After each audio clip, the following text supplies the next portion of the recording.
احنا دلوقتي هنراجع معظم الأسئلة المهمة في الوحدة الأولى. يعني إيه معظم الأسئلة المهمة في الوحدة الأولى؟ يعني أنا هتلاقيني مش مهتم بالأسئلة بتاعت اختر اللي هم الست أسئلة اللي بيجوا في الأول، لكن أنا مهتم أوي بالأسئلة المقالية. خلاص، لو أنت فهمت كويس الأسئلة المقالية هتعرف تحل أي سؤال بعد كده. تمام؟ طيب، الأسئلة دي هتلاقيني منزل منها نسختين، نسخة محلولة ونسخة مش محلولة. حضرتك هتمسك النسخة المحلولة تذاكرها وتروح قافل وفاتح النسخة اللي مش محلولة تحلها إيه بنفسك. طيب، معلومة لحضرتك، مستر هو أنا لو ذاكرت الكلام ده هجيب كام؟ هجيب الدرجة النهائية. ليه؟ أنا بقول لك الأسئلة هتجيلك بنفس الأرقام. هحاول إن أنا اللي بالخط الأزرق يكون حل السؤال، اللي بالخط الأحمر يبقى حاجات إضافية ممكن أسألك فيها في السؤال. يلا نبدأ مع بعض. أول سؤال عندي بيقول لي عايز س ضرب صاد، عدد عناصر س ضرب عناصر الصاد. احنا قلنا ده بنحله ايه؟ حمادة. ممتاز. حمادة ده اللي هو الشكل ده احنا مسمينه حمادة عشان ما ننساش. بس اللي قبل علامة الضرب ده السين، اللي بعد علامة الضرب ده الصاد. طيب السين فيها مين؟ فيها الاتنين. والصاد فيها التلاتة والأربعة والخمسة. طب حمادة ده فايدته ايه؟ قال لي هيطلع لي مجموعة من الأزواج المرتبة، اتنين وتلاتة، اتنين وأربعة، اتنين وخمسة. بس يا باشا يبقى س ضرب ص هي دي الإجابة بتاعتي. خلاص؟ طيب، بعد كده عايز ن ص أس 2. قال لي ن يعني عدد عناصر المجموعة. عدد عناصر المجموعة ص فيها كام عنصر؟ 3. أس 2 على الآلة الحاسبة تطلع كام؟ 9. طيب س أس 2، عاوز س أس 2 فيها ن؟ لا ما فيهاش ن يبقى حمادة. فيها ن يبقى مش حمادة، ما فيهاش ن يبقى حمادة. حمادة ده س وهنا ايه؟ س. ليه س وس؟ اصل س اس 2 دي معناها س ضرب، سوري، س ضرب س. خلاص، يبقى س اس 2 معناها ايه؟ س ضرب س. خلاص. طيب السين فيها مين عناصر؟ 2، وهنا 2، يبقى مجموعة من الأزواج المرتبة 2 و2. خلاص، وضحت؟ ماشي يا باشمهندس. تعال نزود بقى شوية حاجات. لو أنا طلبت منك ص ضرب س تساوي، تقول لي يا مستر مش أنا جبت س ضرب ص بالكلام ده؟ يبقى ص ضرب س. قال لي نفس الكلام ده بس هنعكس الأزواج المرتبة، يعني ده يتكتب هنا وده يتكتب هنا. فتلاقيها طلعت المجموعة 3 و2، 4 و2، 5 و2. خلاص. طب لو سألتك عدد عناصر ص ضرب س، قول لي هي عدد عناصر س ضرب ص بتساوي كام؟ قال لي عناصر السين أو عناصر الصاد، عملية الضرب عملية إبدالية مش مهم. عناصر الصاد كام؟ 3. في عناصر السين 1، أو عناصر السين 1 في عناصر الصاد 3. في الحالتين الإجابة هتطلع كام؟ 3. وضحت؟ تمام؟ أتمنى يكون الناس فاهماها. طيب تعال نشوف السؤال اللي بعده. بيقول لي عدد مجموعة س فيها 1 و2 و3 و4. مجموعة ص فيها 2 و3، والمجموعة ع فيها 7 و2. عاوز س تقاطع ص في ع. ايه ده؟ ما فيهاش نون يبقى حمادة. ما فيهاش نون يبقى حمادة. س تقاطع ص في ع يبقى هتساوي، حضرتك تروح عامل ايه؟ حمادة. يلا يا باشا، هنكتب تحت مين؟ قال لي هتكتب تحت س تقاطع ص، وتكتب فوق مين؟ ع. اهو اللي قبل علامة الضرب بيتكتب تحت، اللي بعد علامة الضرب يتكتب فوق. ماشي. مين س تقاطع صاد؟ يعني ايه تقاطع؟ يعني موجود عند السين والصاد. ادي السين وادي الصاد، مين اللي موجود؟ قال لي الاثنين والثلاثه. اهو 2 في سطر والثلاثه في السطر اللي بعده. بص، طب العين؟ قال لي العين فيها 7 و2. حماده ده فايدته ايه؟ بيطلع لي مجموعه من الازواج المرتبه 2 و7، 2 و2، بعد كده 3 و7، 3 و2. في ناس بتحلها بنظرها كده على طول، مفيش مشكلة. بص، ما تنساش تقفل قوس ايه في المجموع. يبقى س تقاطع ص في ع، هي دي الإجابة بتاعتها. خلاص ماشي. اللي بعدها س فرق ص في ع اهو. س فرق ص في ع هتساوي اللي فيها نون لا تبقى حمادة. يلا يا باشمهندس، تحت اللي قبل علامة الضرب اللي هو س فرق ص اهو. س فرق ص فوق ع. يلا س فرق ص اللي موجود في السين ومش موجود في الصاد اللي هو كام؟ 1 و4. خلاص. العين 7 و2. يلا يا باشا، مجموعة من الأزواج المرتبة. 1 و7. 1 و2. 4 و7. 4 و2. نقفل قوس المعنى. خلاص. وضحت؟ يا رب تكون وضحت. في حد عنده أي مشكلة في الأسئلة دي؟ طب هسألك سؤال زيادة كده زي ما احنا قلنا. هنا لو حطيت لك نون في أي واحدة فيهم، يعني هنا نون لسين فرق صاد، واللي ده فاعل تساوي، حضرتك تقول لي يا مستر نون س فرق صاد يعني عدد العناصر اللي في السين فرق صاد كم عنصر؟ 2. في العين فيها كم عنصر؟ 2 برضه، يبقى 2 في 2 بتساوي 4. خلاص، يبقى كلمة نون معناها عدد العناصر. ماشي. يلا نشوف السؤال اللي بعده. إيه، يلا يا باشمهندس.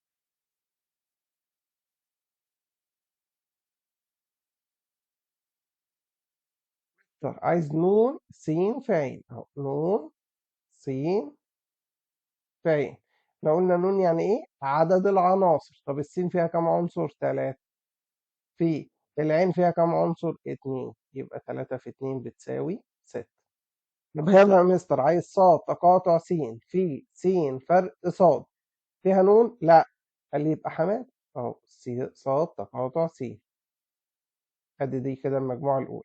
في س فرق صاد، دي كده المجموعة التانية، يبقى هتساوي حماد. يلا يا باشا نروح نرسم حماد شرط. اتفقنا ان الشكل ده اسمه حمادة. يلا، يبقى هنا صاد تقاطع س اللي قبل علامة الضرب، هنا س فرق صاد. يلا يا باشمهندس، صاد تقاطع س يعني ايه؟ صاد تقاطع س اللي موجود في الصاد وموجود في السين 5. س فرق صاد اللي موجود في السين ومش موجود في الصاد. ماشي. اللي موجود في السين ومش موجود في الصاد اللي هو 1 و6. يلا حمادة ده بيعمل ايه؟ مجموعة من الأزواج المرتبة. 5 و1 و5 و6. بص بس هي دي الإجابة. تعال أفكرك بحاجة. لو قلت لك س في فاي تساوي فاي، لكن نون س في فاي بتساوي 0. خلاص. يا رب تفتكر الحاجات دي. تعالى هنا. بدأ مستر ده هو حللها. اه يا باشا، اداني س في صاد، عايز صاد في س. يا لهوي، ما احنا لسه حالين واحدة شبهها للي بيذاكر. يعني اللي ركز في الصفحة اللي فاتت بالنسبة له ده هبل. ده س في صاد، انت عايز صاد في س، يبقى مجموعة من الأزواج المرتبة ونبدل دول. يعني بدل ادي أول واحدة 1 و1 مش هنحس بالفرق. التانية بدل ما هي 1 و5 تبقى 5 و1. اللي بعدها بدل ما هي 1 و3 تبقى 3 و1. اللي بعدها بدل ما هي 4 و1 تبقى 1 و4. 5 و4. 3 و4. بس يا باشا، وضحت؟ مم. فيها مشكلة؟ إن شاء الله ما فيهاش مشكلة. طيب تعال نكمل. كمان أنا عايز عدد عناصر السين. قال لي أيوه. تعال، لو إحنا عايزين نجيب عناصر السين من هنا، قال لي السين قبل علامة الضرب، يبقى العناصر اللي قبل الفاصلة دي هي عناصر السين. اللي هي مين؟ الواحد والواحد والواحد، وبعد كده الأربعة والأربعة والأربعة.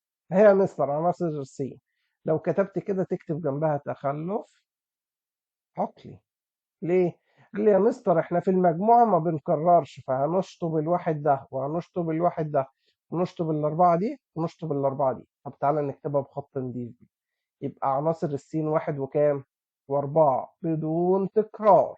يبقى في المجموعة ما بنكررش. طب الراجل بعد كده الشرير ده بيقول لك عايز س أس 2. عاوز س أس 2 فيها نون؟ لا، تبقى حمادة. ادي س وادي س. واحد وأربعة. واحد وأربعة. يلا مجموعة من الأزواج المرتبة. واحد وواحد. واحد وأربعة. أربعة وواحد. أربعة وأربعة. بس. خلاص. طب لو سألتك نون س أس 2 تقول لي يا سلام، وأنا عارف نون س بكام؟ عدد عناصر السين هم عنصرين، الواحد والأربعة.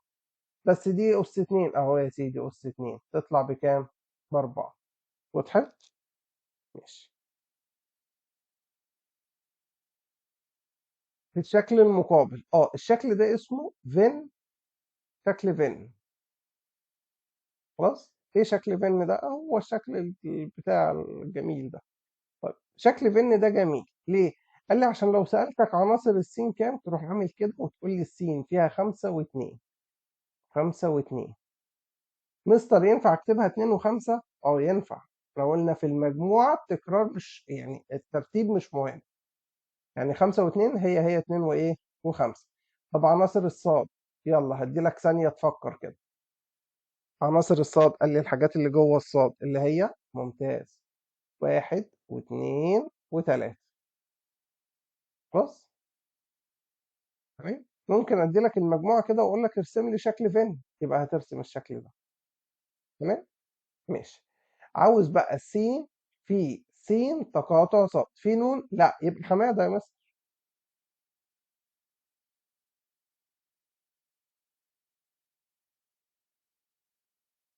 اللي قبل علامة الضرب س، اللي بعد علامة الضرب س تقاطع صاد. يلا السين، عناصر السين 5 و2.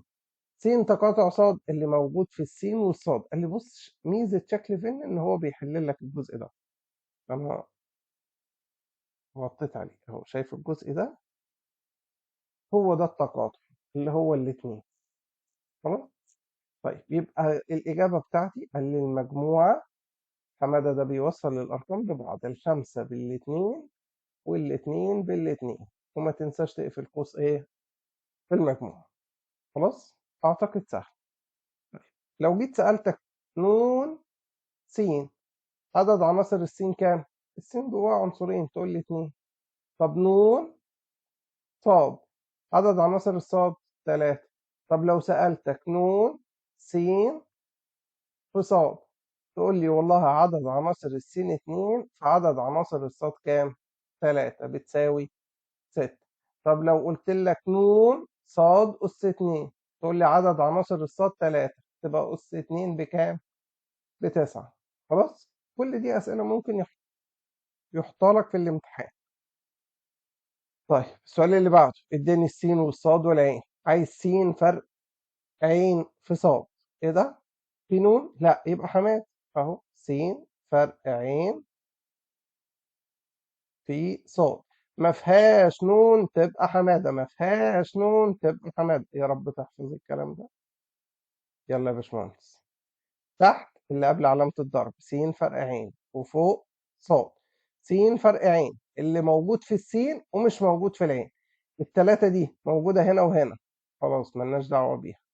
الأربعة موجودة في السين ومش موجودة في العين، يبقى الإجابة هنا إيه؟ 4. طب ملناش دعوة، إحنا بنبص على السين، مين موجود في السين ومش موجود فين؟ في العين. طب الصاد 4 و5. يلا حمادة ده بيعمل إيه؟ بيخلي الأرقام ترتبط ببعض، يبقى زوج مرتب 4 و4 و4 و5. 4 و5. تمام؟ طب السؤال اللي بعده، عايز نون، وافتح قوس كده، قال لك عين تقاطع صاد في س. يعني ايه نون؟ قال لي عدد العناصر اللي موجودة في العين والصاد. ادي الصاد وادي العين، الاتنين فيهم مين؟ عنصر واحد بس مشترك، عنصر واحد بس مشترك، اللي هو مين؟ الخمسة. احنا ملناش دعوة هو كام، انا بسألك نون يعني عدد العناصر. تقول لي والله هو عنصر واحد اللي هو الخمسة. في السين فيها كام عنصر؟ اتنين، يبقى واحد في اتنين بكام؟ باتنين، يبقى احسبها على الآلة. ها، تمام. خلاص، اللي هو عين تقاطع صاد، اللي هو كان العنصر اللي اسمه ايه؟ خمسة، يعني المجموعة خمسة. مجموعة خمسة فيها كام عنصر؟ عنصر واحد، عشان كده كتبت واحد. كلمة نون يعني بسألك عن عدد العناصر. طب السين فيها كام عنصر؟ عنصرين اهم، التلاتة والأربعة. خلاص، وضحت؟ أتمنى تكون واضحة. السؤال اللي بعده.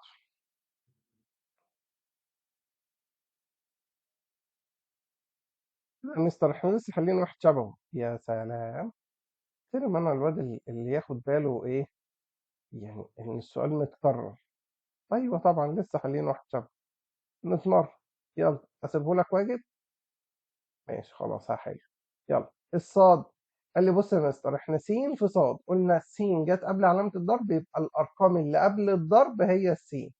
يعني لو أنت سألتني عن السين، عشان هو هنا بس مش سائل عن السين، لو سألنا عن السين هنقول له فيها مين؟ الاتنين بدون تكرار، يعني ادي اتنين، اكتبها مرة واحدة بس، دي عناصر السين.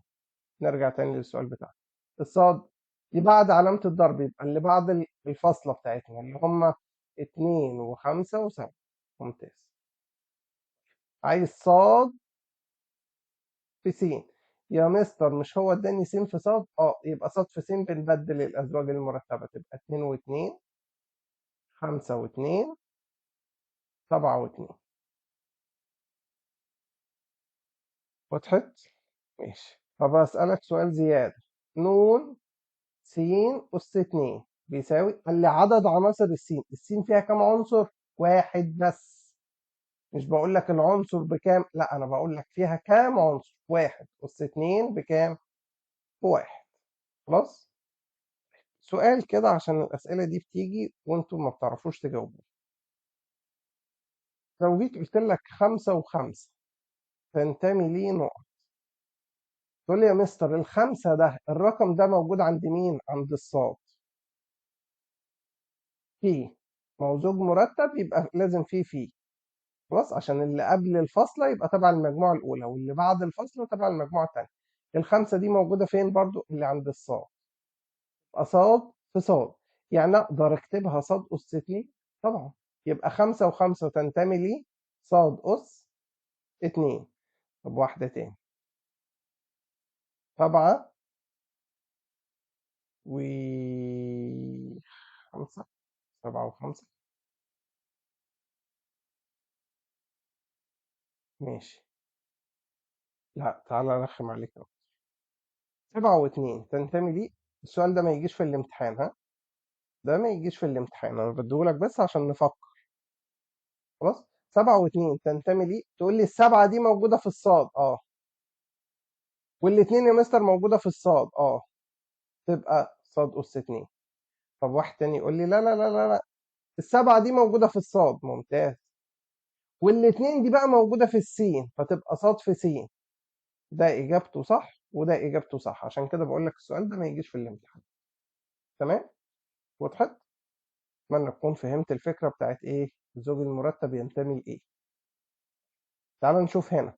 نون، قال لي نون يعني عدد العناصر. أهو نون س في عين. عدد عناصر السين اتنين، عدد عناصر العين واحد، يبقى اتنين في واحد باتنين. طب السؤال اللي بعده، صاد تقاطع س في عين فيها نون؟ لا، يبقى حمادة. يا مستر ما انت قلت ما فيهاش نون، يبقى حمادة من غير ما نفكر على طول اهو. ادي يا مستر حمادة. اللي قبل علامة الضرب بنكتبه تحت، يبقى هنا صاد تقاطع س، بعد علامة الضرب فوق. صاد تقاطع س يعني الأرقام اللي موجودة في الصاد والسين اللي هي كام؟ رقم موجود في الصاد والسين اللي هو الاتنين أهو. طب العين اللي هي التلاتة، حمادة يطلع لي زوج مجموعة من الأزواج المرتبة 2 و3. اوعى تنسى قوس المجموعة، شايف القوس ده؟ اوعى حضرتك تنساه عشان لو نسيته بتبقى الإجابة غلط. ماشي يا باشا. إذا كانت س بتساوي مش عارف إيه وصاد بتساوي مش عارف إيه وكانت عين علاقة، قال لي يا مستر أول ما أسمع كلمة علاقة يبقى إيه؟ حمادة. تروح حضرتك ترسم حمادة كده رسمة نظيفة.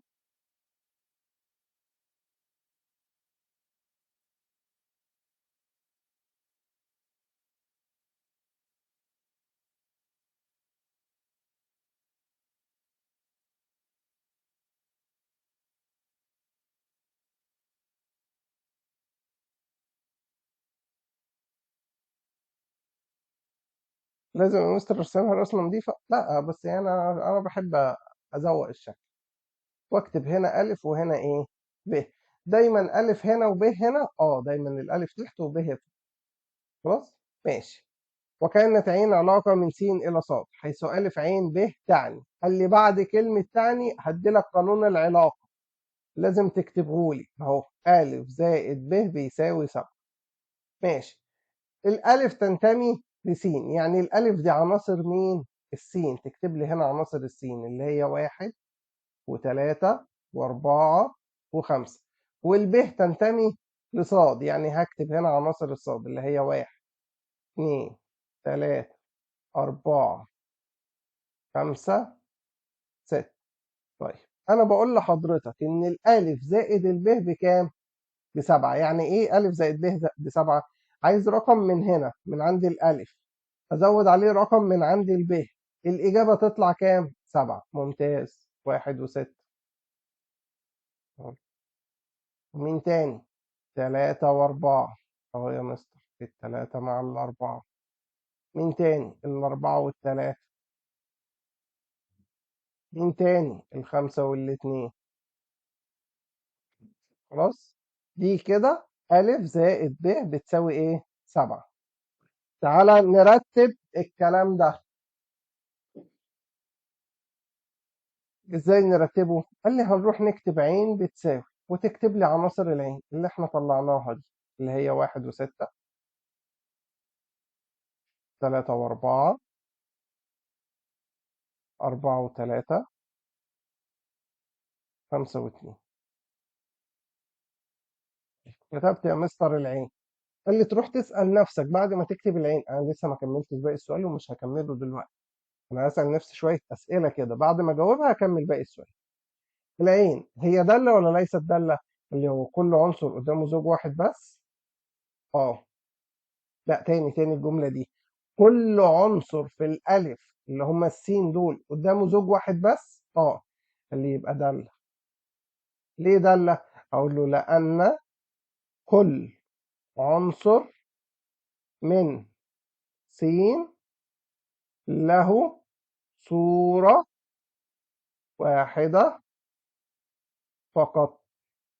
ليه دعوة بالصاد؟ لا. يبقى تاني ليه دالة؟ أقول له لأن كل عنصر من السين له صورة واحدة فقط. خلاص؟ طيب بص يا مستر، اتعود لو أنت كتبت كلمة دالة تروح تجيب حاجة اسمها المجال والمدى، حتى لو مش طالبهم. من المجال المسقط الأول اللي هو قبل الفاصلة ده كده اسمه المجال. يبقى المجال 1 و3 و4 و5. واحد شاطر يقول لي يا مستر مش دي نفس عناصر السين 1 و3 و4 و5؟ ما هو المجال هو عناصر مين؟ السين. يبقى تاني المجال هو عناصر مين؟ السين. طب المدى؟ تعال نروح للمدى. مين المدى؟ المسقط التاني ده كده اسمه المدى. يبقى المدى 6 4 3 2. خلاص؟ وده بيبقى مجموعة جزئية من الصاد. يبقى المدى كل عناصر الصاد؟ لا، جزء من عناصر الصاد. طيب بعد ما جبت المجال والمدى، ليه اصلا جبنا المجال والمدى؟ عشان دي كانت ايه؟ دالة. ماشي. بيقول لك مثلها بمخطط ايه؟ سهم. ازاي نمثلها بمخطط سهمي؟ قال لي هنروح نكتب هنا عناصر السين ونكتب قصادها عناصر ايه؟ الصاد. عناصر السين 1 3 4 5. عناصر الصاد، قال لي الواحد كان قدامه 6، والتلاتة كان قدامها 4، والأربعة كان قدامها 3، والخمسة كان قدامها 2. دول كده كل عناصر الصاد؟ لا، في عنصر ناقص اللي هو مين؟ قال لي تعالى، الستة كتبناها، والأربعة كتبناها، والخمسة كتبناها، والتلاتة كتبناها، في 1 و2. اهو يا باشا، تعالى نحط ادي 1 خلاص، والاتنين كتبناها، فهو الواحد بس اللي كان ناقص. وتروح بعد ما كتبتهم كده يا باشمهندس، تروح حاطط عليهم كده مربع ومستطيل، تقول لي ده س، وهنا نفس الرسمة تقول لي ده ص، وتوصل كل عنصر بالزوج بتاعه. ولازم شكل السهم ده كده اسمه ايه؟ مخطط سهمي يا باشمهندس. بص، هتلاقي حضرتك كده جاوبت السؤال كله. يلا، اذا كانت س بتساوي وصاد بتساوي وعين علاقه، يا مستر حضرتك قلت ما دام علاقه يبقى حماده، ما دام علاقه يبقى حماده. يلا يا باشا.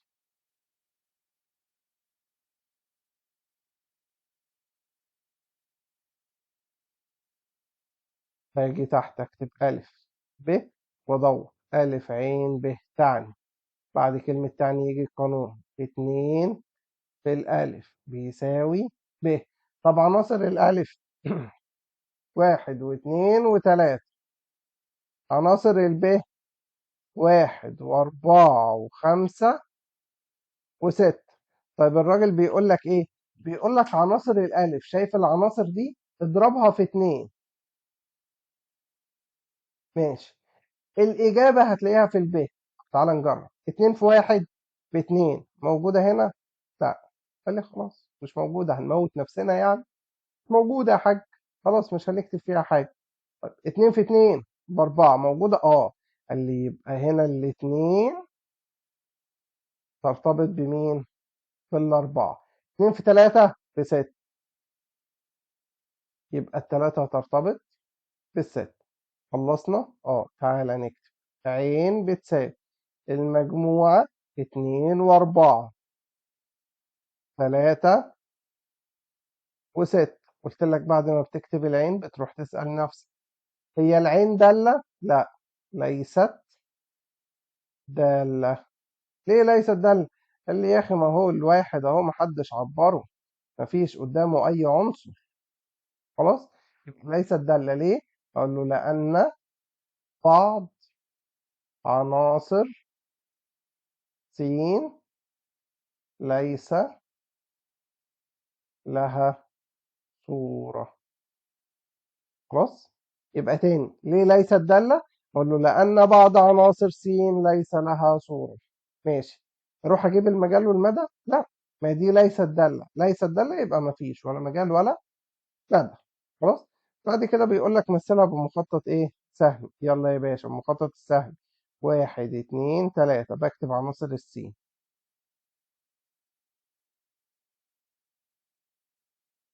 وقصادها اكتب عناصر الصاد. الواحد ارتبط بحد؟ لا، الاتنين ارتبطت بالأربعة، والتلاتة ارتبطت بالست. نكمل عناصر الصاد بقى. كان في 1 وفي 5. هنا مش مهم الترتيب، اكتب أي حاجة. ده س وده صاد. يلا نوصل يا باشمهندس. الاتنين بالأربعة والتلاتة بالست، ده كده اسمه مخطط ايه؟ تمام؟ وضحت؟ الموضوع بدأ يبقى أسهل شوية. يلا هنا قال لي عين علاقة، يا مستر حضرتك قلت علاقة يبقى حمادة، علاقة يبقى حمادة. يلا يا باشا نرسم حمادة.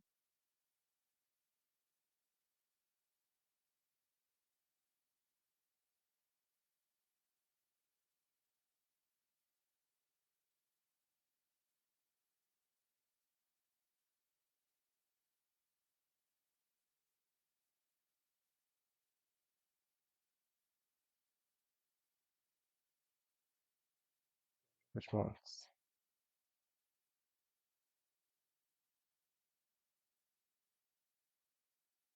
ها، تعمل ايه؟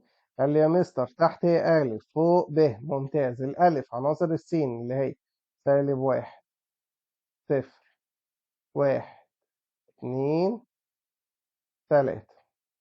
خلاص. عناصر الصاد صفر، واحد، أربعة، ستة، تسعة. وما تنساش تكتب القانون. القانون بيقول لي الألف أس اتنين، ألف أس اتنين بتساوي الب. يعني ايه ألف أس اتنين؟ اللي يعني تاخد كل عنصر في الألف تحطه الأول جوه قوس، والنبي ما تنسى القوس يا شيخ.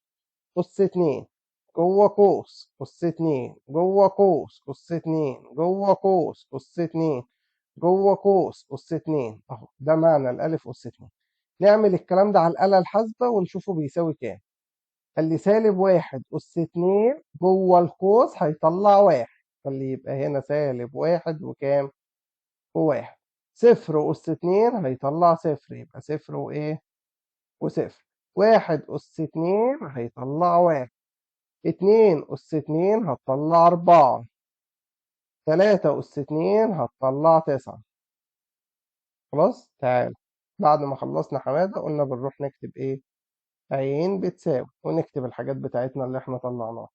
سالب واحد وواحد، صفر وصفر، واحد،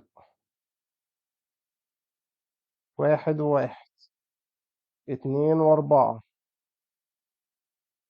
تلاتة وتسعة. خلاص.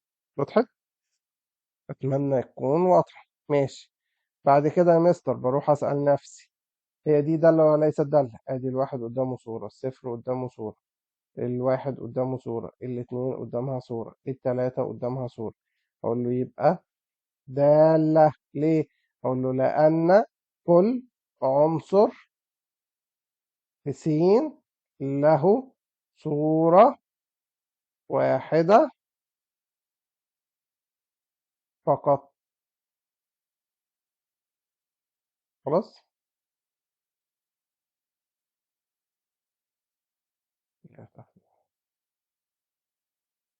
تمام. طيب مستر حضرتك قلت لما تكون دالة من غير ما افكر دالة يبقى اروح اجيب المجال والمدى، حتى لو هو مش عايزهم، حتى لو هو مش عايزهم.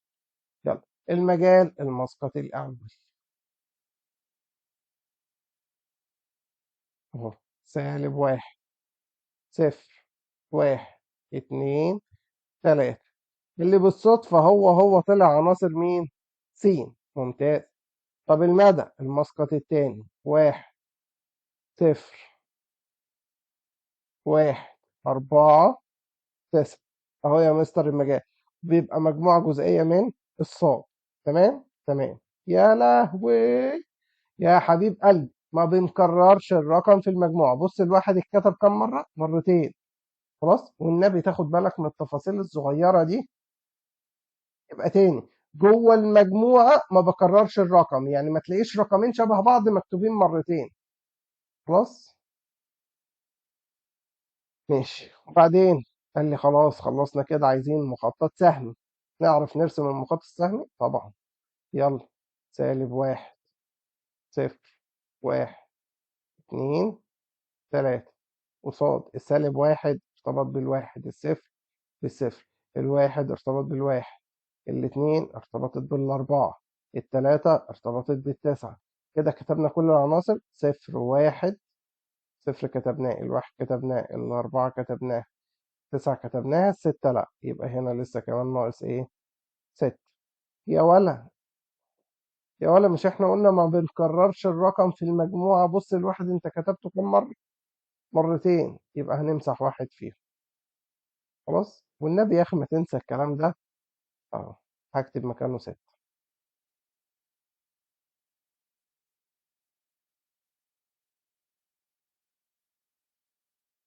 دي ده صاد وده س.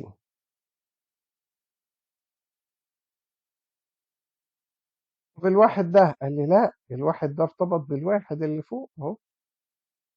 خلاص. هو عادي يا مستر؟ أه يا حبيب قلبي.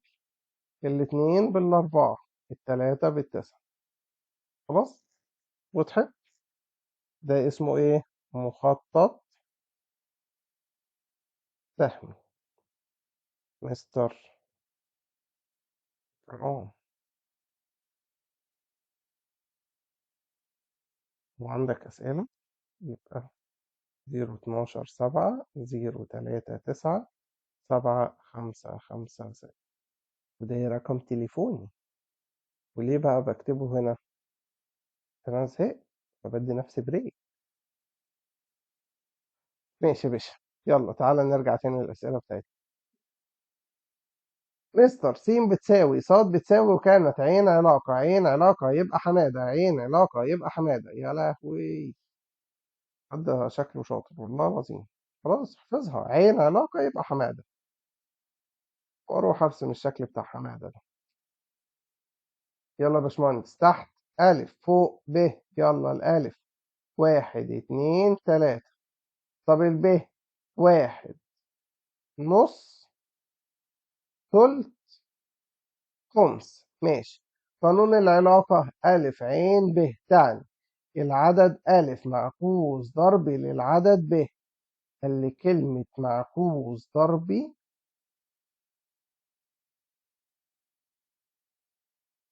احفظها، إن الألف في الب بتساوي كام؟ 1. خلاص. وخد بالك،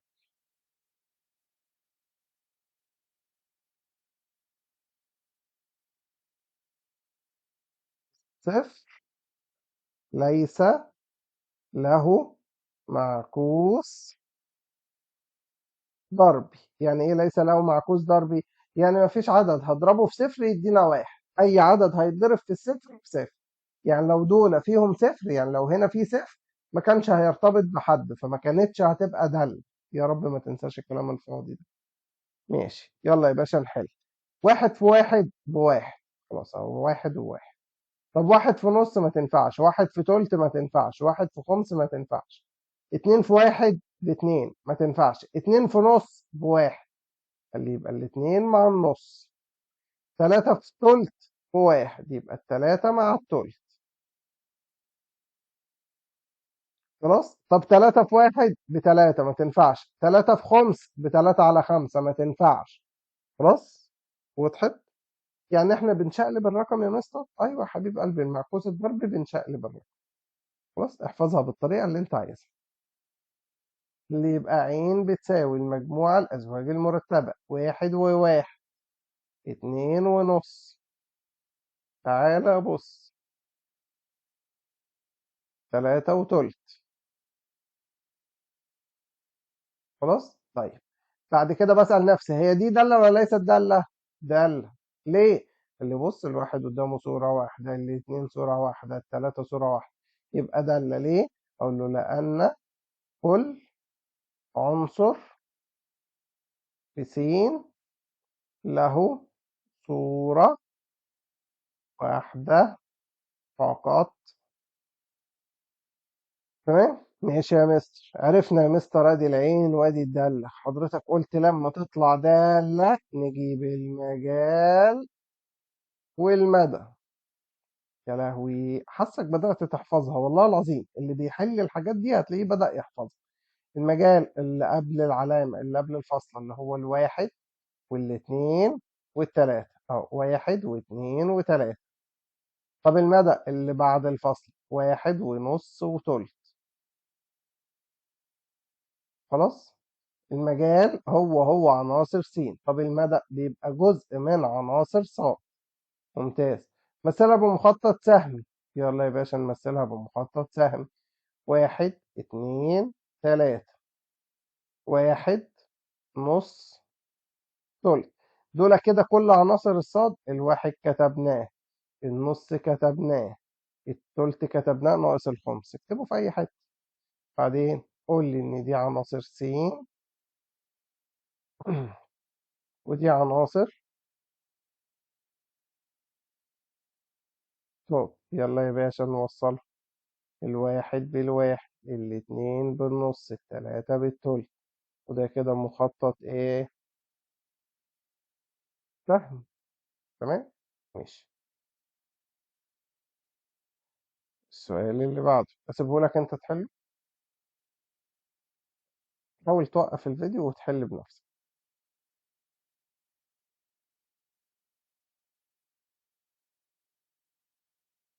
يا مستر دي علاقة، يبقى حمادة. ممتاز. يلا يا باشا. تحت ألف، يا لهوي عليك. فوق ب، يا خرابي. -2، -1، -2.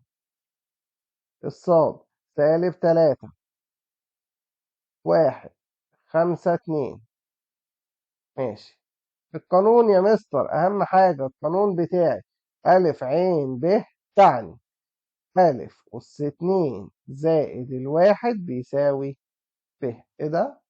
قال لي يعني أنا همسك عناصر الألف وأعملها أس 2 وأزود عليها واحد؟ همسك عناصر الألف وأعملها أس 2 وأزود عليها واحد؟ أيوه. ما هو ألف أس 2 يعني حضرتك هتاخد عناصر الألف تعملها أس 2 وتزود عليها واحد. عناصر الألف تعملها أس 2 وتزود عليها واحد. تروح تفتح الآلة الحاسبة بتاعتك. تعال افتح الآلة الحاسبة بتاعتك.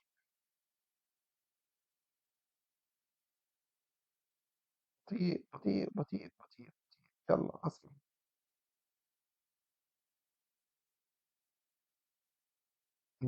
رحت فتحت الآلة الحاسبة بتاعتي. أعمل قوس وأكتب فيه عناصر الألف. -2 أس 2 زائد واحد بتساوي 5. موجودة هنا في الأرقام دي؟ قال لي نوصلهم بيه. يبقى عندك -2 و5. ماشي. يلا اللي بعده. قوس -1 أس 2 زائد واحد بيساوي 2. موجودة في الأرقام؟ شكرا. اللي بعده. 0 أس 2 زائد واحد. واحد موجودة في الأرقام؟ يبقى نوصلها. 0 و1. خدت بالك إن أنا الإضافة في القانون عملتها باللون الأحمر؟ إيه ده؟ يعني أنا في الامتحان هعملها له بالأحمر؟ لا، هتعملها بالرصاص. يعني الزيادة دي تخليها بالرصاص والحاجات الأساسية تخليها بالقلم الأزرق. بص بدي لك حاجات كده جمالية والله العظيم تخلي ورقتك شكلها يفتح النفس. 2 أس 2 ب4 و1 5. يبقى 2 و5. خلاص. يلا يا حبيبي نروح نكتب إيه؟ عين بتساوي مجموعة من الأزواج المرتبة -2 و5 -1 و2 0 و1 2 و5. خلاص. ماشي يا باشمهندس. كتبت العين. تروح تسأل نفسك هي دالة ولا ليست دالة؟ كل عنصر قدامه زوج واحد فقط. تبقى دالة. ليه؟ أقول له لأن كل عنصر في س له صورة واحدة فقط. بص يا مستر، أيوة مش أنت قلت دالة؟ يبقى المجال والمدى. يا سلام. المجال المسقط الأول اللي هو -2 -1 0 2. يا مستر مش ده نفس عناصر السين؟ ممتاز. طب المدى 5 2 1 5 اللي هو مجموعة جزئية من الصاد متخلف. ليه؟ يا مستر مش احنا قلنا ما بنكررش يعني هنمسح ال5 دي؟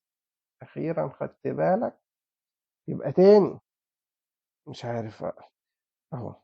اوعى تنسى احنا مش.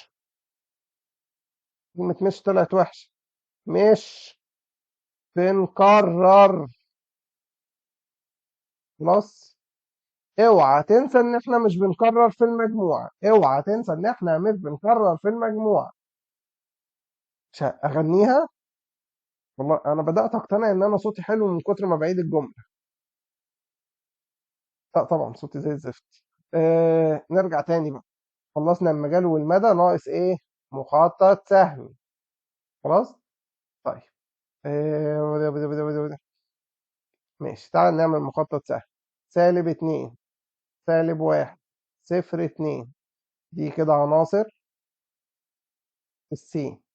طب -2 قصادها 5، -1 قصاده 2، الصفر قصاده 1، الاتنين قصادها 5. خلاص كتبتها. يا لهوي، الواد اللي قال خلاص كتبتها ده فنان قسما بالله، بص برنس.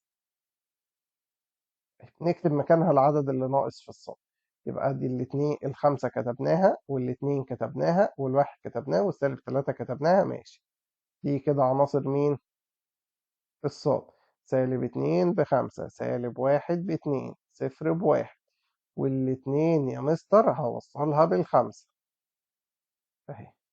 فنان. ده كده اسمه ايه؟ مخطط سهمي. تمام. كان في مخطط تاني هحاول اعمله لك في اي رسم، وفي الرسمة دي نعمل الاتنين. يلا يا باشا. إيه، يلا يا باشا. قال لي يا مستر سين مش عارف ايه علاقة. حاضر يا باشا.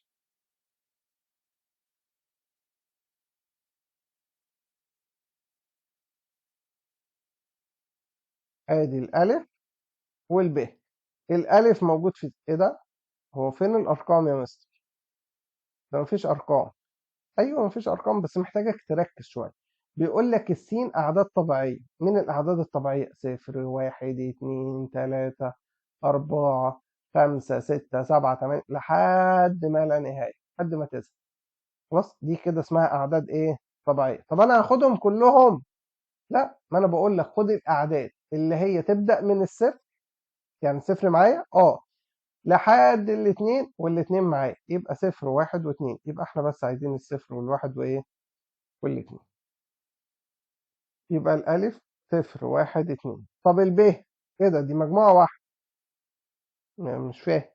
ليه يا حبيب قلبي؟ ما أنا بقول لك الألف هتلاقيه في السين، والب هتلاقيها فين؟ في السين. يعني الب 0 1 و2 برضو. دي مسألة غريبة قوي. والله أنت اللي غريب. ماشي. بعدين بيقول لي ألف زائد ب يقبل القسمة على 3. يعني إيه ألف زائد ب يقبل القسمة على 3؟ قال لي يعني الألف تجمعه على الب وتقسمه على 3 ينتمي للأعداد الإيه؟ طبيعية. يعني تلاقيه عدد طبيعي، يعني يطلع 1 2 0، أي حاجة من الحاجات دي. طيب هفتح الآلة الحاسبة بتاعتي وأمسكهم أجرب بقى كله.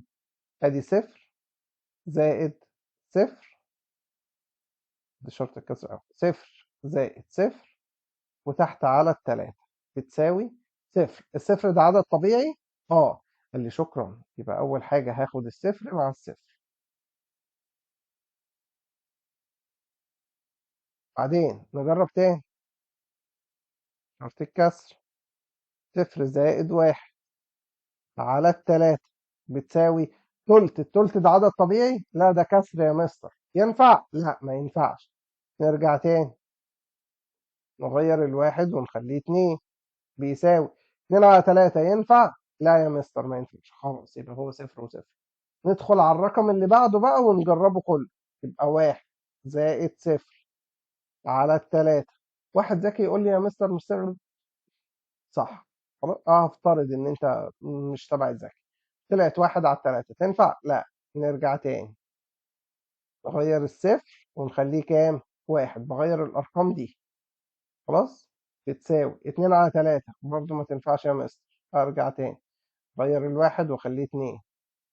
طلعت بواحد يا مستر تنفع؟ أيوه. قال لي يعني الواحد مع الاتنين. هنجرب نفس الكلام في اللي بعدها. تطلع 2 وإيه؟ وواحد. ممتاز. يلا يبقى عين بتساوي مجموعة من الأزواج المرتبة. صفر وصفر، واحد واتنين، اتنين وواحد. يا خرابي، الواد ده فنان والله العظيم. يلا يا باشمهندس هنروح نقول له ايه؟ دالة ولا ليست دالة؟ دالة. ايه؟ قال لي بص يا مستر كل عنصر ارتبط بعنصر واحد بس، يبقى دالة لأن كل عنصر له صورة واحدة فقط. خلاص. ماشي يا مستر. عرفت يا مستر ان هي ايه؟ دالة كل عنصر في س له صورة واحدة فقط. مش مهم اهو في س، اهو صورة واحدة فقط. طب يا مستر مش حضرتك قلت لما تطلع دالة نجيب المجال والمدى؟ يلا المجال اللي هو المسقط الأول اللي هو 0 1 و2. المدى المسقط التاني اللي هو 0 2 1. المجال هو عناصر السين. طب المدى قال لي برضو مجموعة جزئية من، هي دي ايه س في س، قال لي يبقى برضو مجموعة جزئية من السين. خد بالك بقى من هنا ها. تمام، يبقى المجال والمدى بينتموا لسين لان انا ما عنديش هنا صاد اصلا. وضحت؟ ماشي. يلا يا باشا نمثلها بمخطط ايه؟ سهم. بص احيانا يحبوا يمثلوا البتاعة دي كده، يقول لك 0 1 2. الصفر راح للصفر والواحد للاتنين والواحد راح للاتنين والاتنين راحت للواحد. ده كده اسمه مخطط ايه؟ سهمي. ده كان صفر. تمام. اه بس انا ممكن اعمله عادي بالمخطط بتاعنا. انا رسمته لك بس عشان لو انت شفته بعد كده تبقى فاهم. ده اتجاه السهم راح من الصفر للصفر. يبقى هنا 0 1 2. وهنا برضو ادي س 0 1 2. صفر مع الصفر، الواحد مع الاتنين، الاتنين مع الواحد. خلاص. طب لو طلبت منك مخطط بياني او مخطط ديكارتي، ادي السين وبنيجي تحت هنا من اخر الخط نروح راسمين واحد تاني برضه اسمه ايه؟ س. في 0 1 2. 0 1 2. وقدام كل عنصر نحط الصورة بتاعته، يعني الصفر مع الصفر اهو، الواحد مع الاتنين، الاتنين مع الواحد. النقط دي بعملها؟ لا طبعا، يعني انا بس عشان اوضحها لنفسي عشان اتاكد ان انا حاطط كل عنصر قدام الصوره بتاعته. خلاص. طب اوصلها؟ لا حبيب قلبي، هي كده خلص. ده كده اسمه ايه؟ مخطط ديكارتي او بيان. وضحت؟ ماشي. آه. طيب تعال نشوف السؤالين دول، ودول اسئله شبه محفوظه بعيد عن، والله العيال من كتر ما بتشوف السؤال ده حفظته. يلا. قال لي وعين دال. يا مستر حضرتك قلت اول ما اسمع كلمه داله اروح اجيب المجال والمدى. ماشي يا باشمهندس. يلا تعالى نجيب المجال. قال لي المجال المسقط الأول اللي هو ألف وب وواحد. طب المدى المسقط الثاني اللي هو تلاتة وواحد وخمسة. حضرتك قلت المجال هو عناصر السين، صح؟ اه. يعني ده هو السين. طب يبقى الألف بكام؟ قال لي مش ده واحد وده واحد. اه يعني الألف ممكن تساوي تلاتة، وفي الحالة دي الب بتاعتها تساوي كام؟ خمسة. واحد تاني رخم، أو واحد يقول لك لا أنا هاخد الألف بكام؟ بخمسة. في الحالة دي ياخد الب بكام؟ بتلاتة. هتفرق؟ لا. ليه؟ قال لي عشان أنا عايز ألف زائد ب. ألف زائد ب هتساوي تمانية. طب هنا ألف زائد ب هتساوي تمانية. بص، هي هتفرق في حالة الطرح. يبقى لو أنا طلبت منك ألف ناقص ب في المجموعة، افتكر دايما هيبقى فيها موجب وإيه؟ وسالب. خلاص. يلا تعالى نطرح دول. 3 ناقص 2 بسالب 2. 5 ناقص 3 ب2. يبقى أ ناقص ب تبقى موجب وسالب 2. خلاص. طيب تعالى نشوف السؤال ده. مستر ده نفس الأرقام. بس انتوا عشان متخلفين بتحفظوا ما بتقروش السؤال فبتلبسوا في الحيط. تعالى نمشي بالخطوات بتاعتنا هتلاقي نفسك حليته. المجال، ليه قلت مجال؟ عشان دي دالة. المجال المسقط الأول اللي هو أ وب وتلاتة. خدت بالك؟ هنا المجال كان أ وب وواحد، هنا أ وب وتلاتة اللي هو عناصر مين؟ السين. تعال نكتب على طول عناصر السين. طب المدى؟ المسقط التاني اللي هو 3 1 5. تمام. طيب يبقى الألف هتساوي كام؟ قال لي يبقى الألف هتساوي أدي دي 3 ودي 3، الألف تساوي 1 في الحالة دي، الب تساوي 5، أو الألف تساوي 5 في الحالة دي نقول الب بتساوي كام؟ 1. لو أنت عايز ألف زائد ب في الحالتين تطلع بكام؟ ب6. لكن لو أنت رخم وعايز ألف ناقص ب تطلع موجب وسالب. كام؟ 5 ناقص 1 4. خلاص؟ وضحت؟ يا رب تكون وضحت. يلا آخر سؤال على الجزئية دي، بعد كده ندخل في حاجة تاني. بيقول لي س بتساوي مش عارف إيه وعين علاقة. يلا يا باشا، علاقة يبقى حمادة.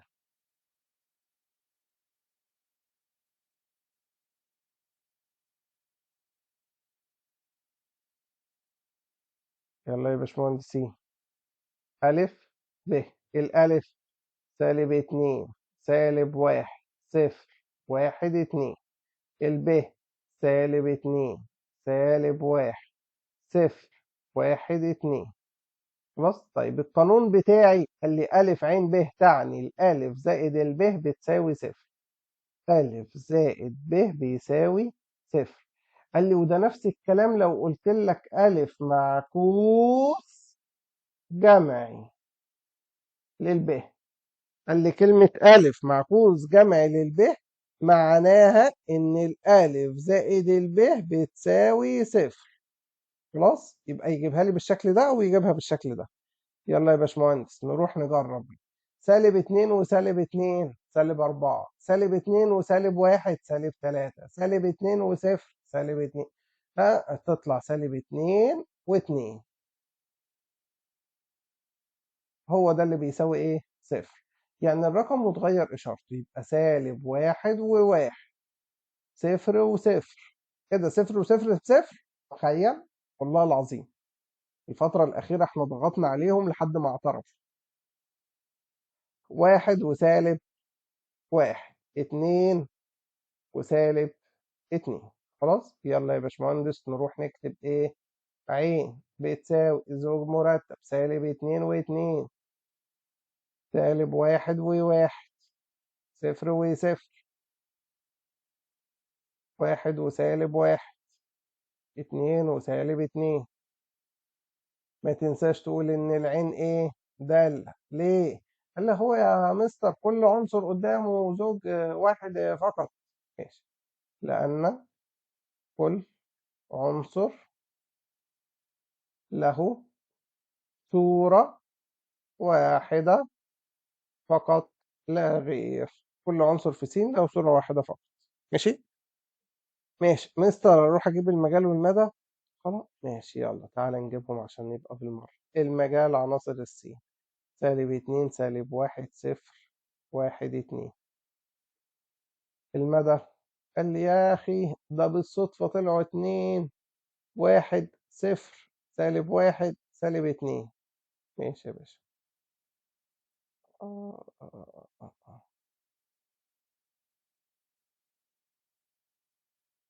بص، بعد كده مثلها بمخطط سهم. روح تعمل المخطط السهم التاني. بص، نعمله ولا خلاص؟ يلا يا عم ولا اهو -1 صح. وهنا 2 و1 0 -1 -2. وما تنساش تحط ده في قوس مجموع وده في قوس مجموع. ودي اسمها س ودي س برضه. خد بالك انا رسمها والله مخصوص عشان اقول لك دي س ودي س. يلا يا مستر كل واحد. ما تنساش شكل السهم، ما تنساش شكل السهم، ما تنساش شكل السهم. ده كده مخطط سهمي من مستر إبراهام. خلاص ماشي. ما تنساش تتنيل تعمل شير. عارفين اللي مش هيعمل شير واكتب لي كومنت خلاص، وابعت لي على الواتس 012 7 039 7 5 5 6. خلاص، ده رقم الواتس. ابعت لي قول لي الله يا مستر انا زهقت وصدعت كده، يعني فاهم؟ او الله يا مستر انا فقدت الامل ان انا انجح. اي حاجه من الحاجات اللي هي تبص على التفاؤل والامل وكده يعني. يلا يا باشا تعالى نشوف اخر حاجات في البتاع. بيقول لي اكتب بيان عين، يعني عايز نكتب عين بتساوي زوج مرتب اللي السالب 3 خرج منها سهم راح للواحد، يبقى سالب 3 وواحد. سالب 3 خرج منها سهم وراح للثمانية، سالب 3 و8. خلصت السالب 3. تعالوا نشوف الواحد. الواحد خرج منه سهم راح للاثنين. الأربعة خرج منها سهم راح للأربعة. خلاص ماشي كده، احنا ده اسمه ايه؟ بيان عين. ده كده اسمه بيان عين. طب هي دالة ولا ليست دالة؟ قال لي ليست دالة. ليه يا مستر؟ ليه مش دالة ليه؟ قال لي عشان لأن بعض عناصر س كانت قليلة الأدب لها أكثر من صورة في صاد. صح؟ أهو بص، السالب 3 كان قليل الأدب ارتبط مرتين. تمام؟ ماشي. بعد كده ما قيمة س إذا كان س و2 ينتمي لبيان عين. إيه القرف ده؟ قال لي س و2 بينتمي للعين. قال لي بص أسئلة الرياضة الصعبة بتعتمد على النظر. خلاص، شايف الزوج المرتب ده شبه مين هنا؟ الله عليك، الله عليك يا حبيب والديك والله العظيم، واد فنان. قال لي بص ده شبه ده، يبقى السين بكام؟ بواحد. ممتاز. السؤال اللي بعده. الله، دخلنا في الأسئلة اللي انتوا ما بتحبوهاش. والله مش عارف ليه ما بتحبوش الأسئلة دي، يمكن عشان سهلة قوي. ماشي. قال لي بص يا مستر، انا هنا مدي لك دالتين، واحدة اسمها دال والتانية اسمها ر. اهي دالة س بتساوي س أس 2 ناقص 3 س. ماشي يا باشمهندس. قال لي ودالة تانية اسمها ر، همسح الخط ده مش عاجبني خلاص. ودالة تانية اسمها ر س بتساوي س ناقص 3. طيب مطلوب منك ايه؟ تعال نشوف. بيقول لي اوجد دالة. ايه ده؟ دال يعني تروح للدالة اللي اسمها دال اهي. عايز دالة جذر 2. عايز دالة جذر 2. ادي دال وادي دال، ادي قوس وادي قوس، ادي س مكانها جذر 2. يعني ايه؟ قال لي يعني كل ما تشوف السين شيلها حط قوس عليه أس 2، ادي جذر 2. شلت السين وكتبت مكانها جذر 2 ناقص 3. شيل السين وحط مكانها جذر 2. بس كده، بس كده خلاص. احسب الكلام ده بكام. طيب بعد كده عاوز زائد، يعني الرقم اللي هيطلع عندك هنا نحسبه بالآلة. ماشي. بعد كده بيقول لك زائد 3. ادي التلاتة ماليش دعوة بيها. افتح قوس ر س، سوري، ر جذر 2.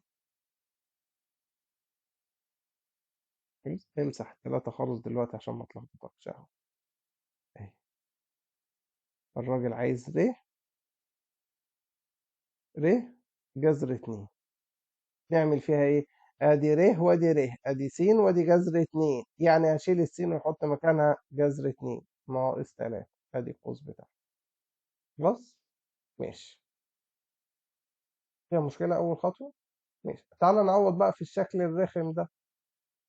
يعني إيه أعوض في الشكل الرخم ده؟ يعني هشيل ده للجذر 2، هشيل ده للجذر 2 وأكتب مكانها العك كده. خلاص أهو. جذر 2 أس 2 ناقص 3 جذر 2. بعد كده زائد 3. 3 وبعديها دالة، يبقى تفتح قوس وتكتب ر جذر 2. ر جذر 2 بكام؟ قال لي بجذر 2 ناقص 3. الكلام ده كله بيساوي كام؟ اكتبه على الآلة يا سيدي. يلا. جذر 2 أس 2 ناقص 3 جذر 2 زائد 3 افتح قوس، هو القوس الكبير قوس عادي يا حبيب قلبي، جواه قوس تاني اسمه جذر 2 اطلع بره الجذر، اقفل القوس ناقص 3 اقفل القوس، الكلام ده كله بيساوي -7، يبقى الإجابة في الآخر -7 بس خلاص. دي كده رقم واحد. اثبت أن، حاضر مستر حضرتك قلت لي أي سؤال اسمه اثبت أن، يبقى طرف الحج أيمن، طرف أيمن، وطرف الحج مين؟ أيسر. يلا طرف أيمن دالة 3، يعني إيه دالة 3؟ قال لي يعني هروح للدال، ادي الدال وادي القوس، شيل السين وحط 3، حاضر ادي السين هشيلها واحط 3، شلت السين دي وحطيت 3 تبقى 3 أس 2 ناقص 3 افتح قوس في 3، احسب الكلام ده على الآلة الحاسبة طلع بصفر، ماشي. ر يبقى اروح للدالة اللي اسمها ر واشيل السين واحط 3، حاضر تبقى 3 ناقص 3 بتساوي 0، اللي يبقى الحج أيمن بيساوي الحج أيسر. خلاص.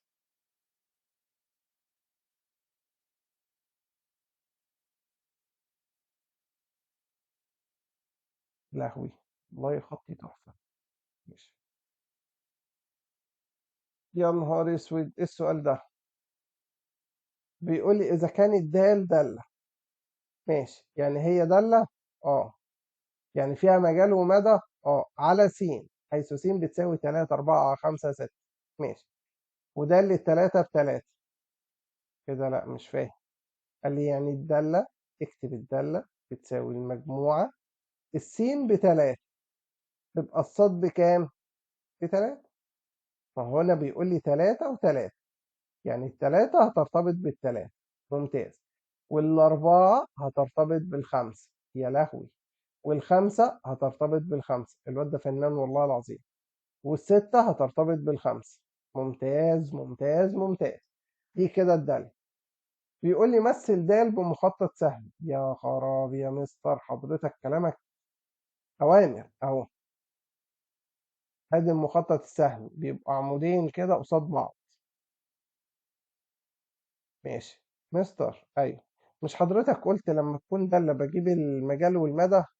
طب ما تيجي نجيب المجال. هو ايه بيكتب بمزاج ولا ايه؟ تعالى نكتب المجال. المجال هيساوي المسقط الأول اللي هو 3 4 5 6، اللي هو نفس عناصر السين يا مستر، ممتاز. قال لي يعني هنا السين 3 4 5 6، المدى المسقط التاني 3 و5 و5، يا ولا مش بنكرر الرقم في المجموع يا مستر، شاطر. يبقى المدى 3 و5. قال لي هنا برضو اسمها س، فيها 3 وفيها ال5، طب وبقية العناصر لازم اكتبها طبعا، هي 4 و6. خلاص. التلاتة هتروح للتلاتة كده، خط ده وحش أوي.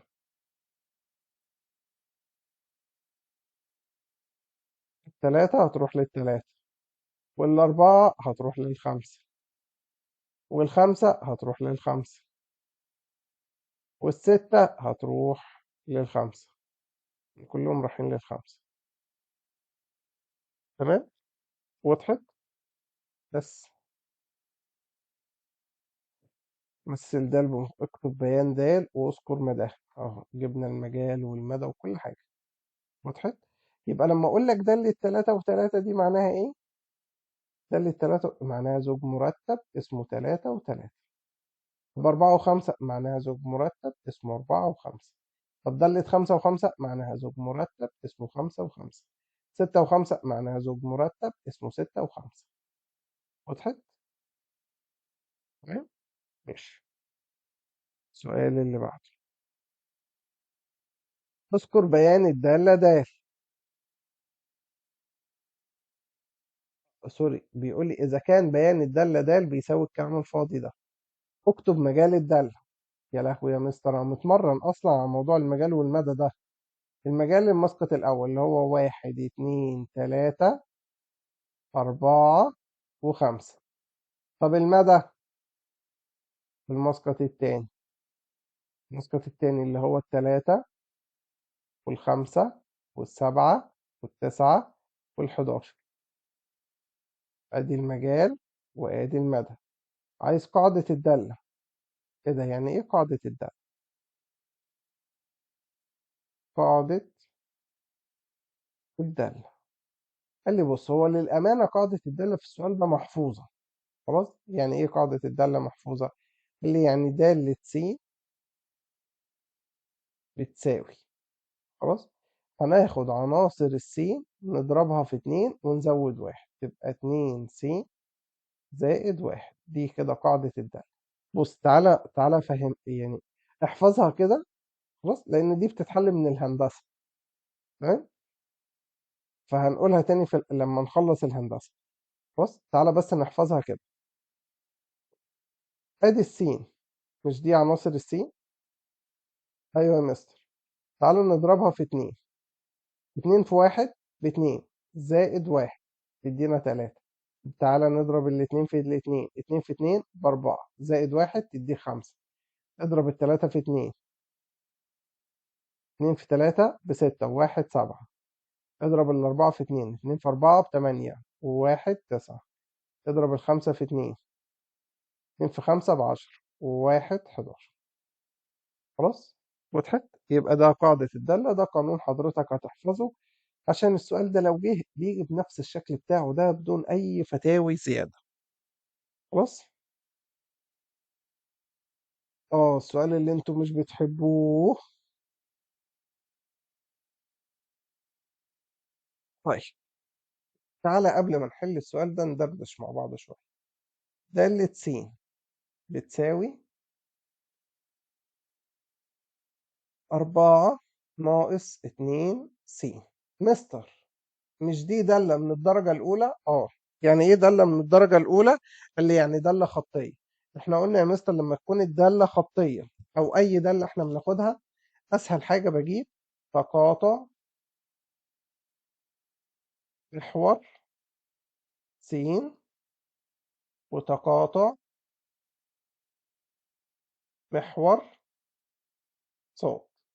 طيب، تقاطع محور س يا مستر يبقى زوج مرتب الصاد بتاعته بكام؟ بصفر. تقاطع محور صاد يا مستر يبقى زوج مرتب السين بتاعته بكام؟ بصفر. تعال نجيب تقاطع محور ايه؟ صاد. هلغي السين خالص اهي، تبقى الصاد، ما هو دالة س يعني صاد. ها، صاد بكام؟ ب4. تقاطع محور س يبقى الصاد بصفر، يعني شكل المعادلة يبقى الصفر بيساوي 4 ناقص 2 س. يعني السين بس يا مستر هتساوي كام؟ قال لي هنطلع السين بره، يبقى 2 س بتساوي 4، يبقى السين بتساوي 2 اهي. يبقى التقاطع مع محور س 2 وصفر، التقاطع مع محور ص 0 و4. هو بيقول لك اوجد احداث النقطة أ والنقطة ب. اللي مش أ دي تقاطع مع محور س، ممتاز، والب دي تقاطع مع محور ص. ياه، السؤال اتحل لوحده. الألف تبقى 2 وصفر، الب تبقى 0 و4. خلاص، وضحت؟ تمام؟ ماشي. قال لي يعني المسافة دي كده يا مستر ب2، ممتاز، والمسافة دي كده يا مستر ب4. وده مثلث قائم. مم. عايز مساحة المثلث أ واو ب. قال لي مساحة المثلث بتساوي نص القاعدة الارتفاع. يبقى نص القاعدة اللي هي 2، الارتفاع اللي هو 4، تطلع 4 وحدة مربعة. خلاص، وضحت؟ من تكون وضحت. هي دالة خطية تتزنق فيها تجيب تقاطع محور س تقاطع محور ص. طب هنا بيقول لي إذا كان المستقيم الممثل للدالة دالة س، دالة س بتساوي 6 س ناقص أ. قال لي دي دالة خطية. يعني إيه خطية؟ يعني السين عليها أس واحد، دالة من الدرجة الأولى، يقطع محور الصادات. يا خرابي، على فكرة هو حتى لو ما كانش قال لي كنت هروح أجيب يقطع محور صاد ويقطع محور س، بعد كده أروح أفكر. طيب تعال نشوف يقطع محور صاد ويقطع محور إيه؟ س. قلنا يقطع محور صاد يبقى السين بتاعته بكام؟ بصفر، فتطلع دالة س بسالب أ. يقطع محور س، قال لي يبقى الصاد بصفر. كده لا ثواني يا مستر، يقطع محور س يعني الصاد بصفر، يعني صفر هتساوي 6 س ناقص أ، يعني السين هتساوي السالب أ تطلع بره، تطلع بره بموجب، تبقى أ على 6، يبقى السين بتساوي أ على 6، أ على 6. خلاص، والصاد بصفر. ماشي يا مستر، بس أنا لسه ما حلتش حاجة. تعالى يا باشا نشوف. بيقول لي يقطع محور الصادات، يبقى هو عايز النقطة دي اللي هي صفر وسالب أ. بيقول لي يقطع محور صاد في النقطة ب و2، قال لي يبقى النقطة دي هو مسميها ب وكام؟ و2. يا مستر ده زوج مرتب بيساوي زوج مرتب، يبقى المسقط الأول يساوي الأول، يعني اللي قبل الكومة، اللي قبل الفاصلة يساوي اللي قبل الفاصلة، واللي بعد الفاصلة يساوي اللي بعد الفاصلة، يعني السالب أ هتساوي 2، تبقى الألف بتساوي سالب 2. وضحت؟ تمام؟ يبقى الألف بسالب 2 والب بصفر. خلاص؟ الموضوع كله بيتحل في إن أنت تعرف تجيب يقطع محور س يقطع محور ص. يلا يا باشا، تعال نرجع تاني بقى للسؤال ده. بيقول لي إذا كان الشكل البياني للدالة كذا يقطع محور السينات، قال لي شفت؟ أهي دالة س بتساوي 4 س زائد ب. هو عايز يقطع محور س، لو أنت شاطر هتجيب يقطع محور س ويقطع محور ص. عايز تحل على طول، خلاص هات يقطع محور س. اللي يا مستر يقطع محور س يبقى الصاد بتاعته بكام؟ بصفر، واروح احط الصاد بصفر، تبقى صفر بتساوي 4 س زائد ب، تبقى السين هتساوي الب هتطلع بره تبقى سالب ب على الأربعة. خلاص، يبقى هنا سالب ب على الأربعة. خلاص، وضحت؟ ماشي. تعالى يا باشا، قال لي أنا بقول لك بيقطع في النقطة دي، يبقى نساوي النقطة بتاعتنا اللي هي سالب ب على الأربعة وصفر، هتروح تقول له بتساوي 3 وميم ناقص 5. خلاص، يبقى هنا المسقط الأول اللي هو سالب ب على الأربعة هتساوي كام؟ 3، يبقى الب بتساوي 3 في 4 ب12، ونغير الإشارة تبقى سالب 12، يبقى الب هتساوي سالب 12. طيب اللي بعديها قال لي يبقى م ناقص 5 بتساوي صفر، يبقى الميم هتساوي 5. خلاص، وضحت؟ هقول لك لو انت ما بتعرفش تحل المعادلات ازاي تحلها على الآلة. خلاص، خلاص احنا وصلنا للشكل ده، هروح اكتبه على الآلة. قال لي اي حرف انا مش عارفه بسميه على الآلة ايه؟ اكس، يبقى هنا سالب وادوس الفا وادي الاكس، شايف علامة القوس ده؟ هتدوس عليه يبقى سالب اكس، وتحت 4 بتساوي 3. خلاص، او كتبنا السؤال. عايزين نحل، هنقول له شيفت كالك، بيقول لك تفتكر الإجابة هتطلع كام؟ سولف فور اكس. اللي بعد كلمة سولف فور اكس هنكتب أي رقم وبعدها يساوي.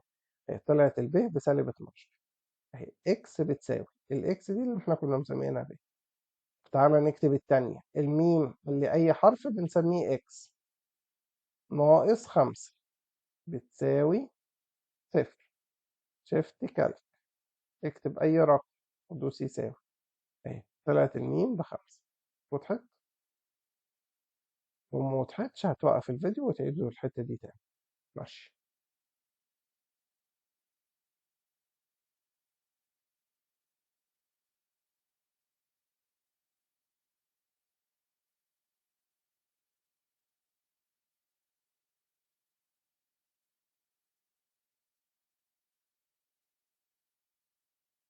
تعالى نشوف السؤال ده مرة عليه تاني. بيقول لي دالة س بتساوي ألف س أس 2 زائد 5 س زائد 4. دالة خطية. ايه ده؟ استنى يا مستر، ازاي دالة خطية وفيها س أس 2؟ ايوه، ما هو بيقول لك دالة خطية عشان تلغي الس أس 2. الغيها ازاي؟ يبقى الألف بتساوي صفر. خلاص من غير ما اكمل، يبقى دالة خطية يعني فيها س بس، س أس 1. طب ازاي هشيل الس أس 2؟ هحط الألف بصفر.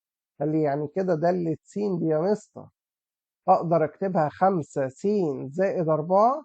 ايوه يا باشمهندس، يبقى دالة س بتساوي 5 س زائد 4. بعد كده بيقول لي عايز دالة سالب 2. الله، 5 سالب 2 زائد 4، واروح احسبها على الآلة الحاسبة. أهو. 5 قوس سالب 2 زائد 4 بتساوي سالب 6. يبقى دالة سالب 2 بتساوي سالب 6. خلصت. وضحت؟ يلا السؤال اللي بعده. بيقول لي دالة س تاني، عشان اللي هيجي يحل لي السؤال ده غلط هديله بالجزم. 4 س زائد ب. ماشي، انت عاوز ايه؟ قال لي انا عايز دالة 1 على الاتنين بتساوي. دالة 1 على الاتنين بتساوي ايه؟ قال لي هو شال السين وحط نص، يبقى 4 في نص زائد ب. الراجل بيقول لك كل ده هيساوي كام؟ 5. يعني الجزء ده كده كله هيساوي 5. يبقى الب بكام؟ مش عارف. قال لي لما يكون عندك مجهول واحد مش عارفه روح اكتبه على الآلة. اهو 4 افتح قوس اكتب النص بتاعك، اقفل القوس، زائد الب بيساوي 5. شفت كام؟ تفتكر الإجابة هتطلع كام؟ قال لك الب ب3. خلاص. طب عايز احسبها بدماغي. 4 في نص ب2، 2 زائد ب بتساوي 5. 2 زائد كام يدينا 5؟ 3. وضحت؟ والله العظيم الأسئلة سهلة، بس انتوا اللي كده. آه،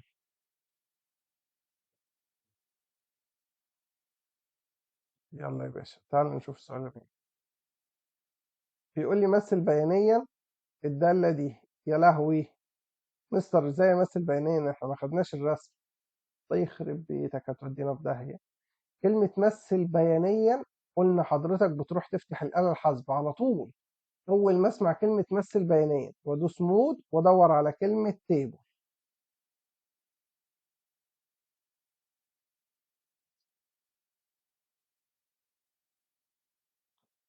يبقى تاني، أول ما أسمع كلمة مثل بيانيا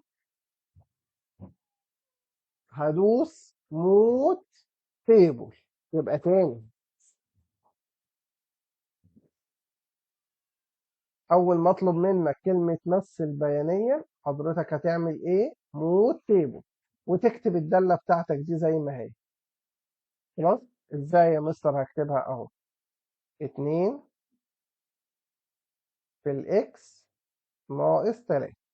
خلاص. تمام. وبعدين هدوس يساوي. بيقول لك الستارت كام؟ قال لي براحتك. ليه براحتي؟ اكتب اي ارقام انت عايزها، ما دام انا ما حددتش ارقام اكتب الارقام اللي انت عايزها. تمام. طيب احنا هنبدا الارقام بتاعتنا إيه، من سالب 2 لحد الاتنين. خلاص. يساوي. ادي الجدول بتاعك. تمام. حضرتك هتروح ايه؟ تعمل الجدول ده وتكتبه. خلاص. هنا عندنا س وهنا ص. تعالى بقى ناخد الارقام بتاعتنا. إيه الاكس سالب 2، سالب 2 سالب 1 0 1 2. بص جبتهم من فين؟ قال لي ما احنا اللي كاتبينها. اهو بص هتلاقي الرقم بيتكتب جنبك هنا. كل ما انزل تحت سالب 1 0 1 2. ارجع تاني، يرجع تاني من الاول. بص طب قصادها سالب 7 ناخدهم مرة واحدة.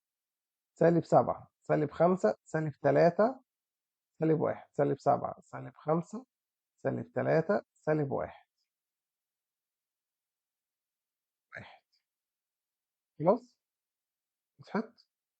عرفنا ازاي بنعمل الجدول الدالة الخطية. طيب وبعدين اللي هتروح تفتح كراسة الرسم البياني. ماشي، تعالى نفتح كراسة الرسم البياني. ادي كراسة الرسم البياني. فين؟ نرسم في الاخضر. لا تعالى نشوف كان في واحدة فيه. اهو يا مستر فتحت كراسة الرسم البياني.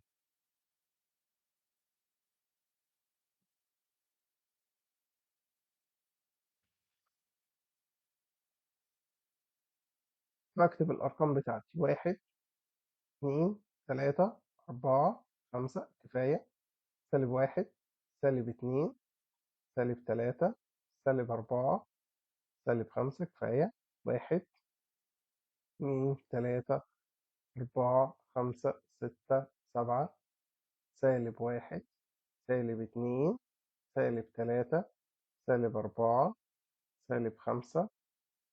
كفاية دول. تمام. إيه، هرجع معلش تاني. أنا عايز آخد بس الجدول ده معايا، فأديته كده.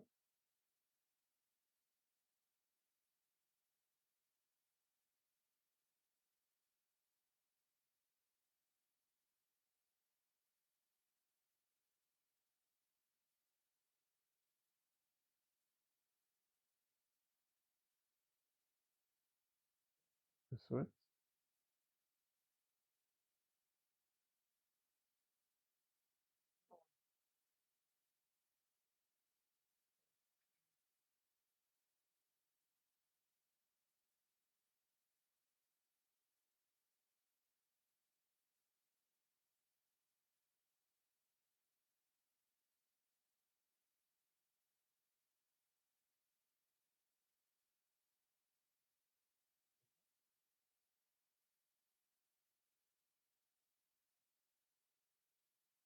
أدي الجدول بتاعي عشان بس أرسم منه.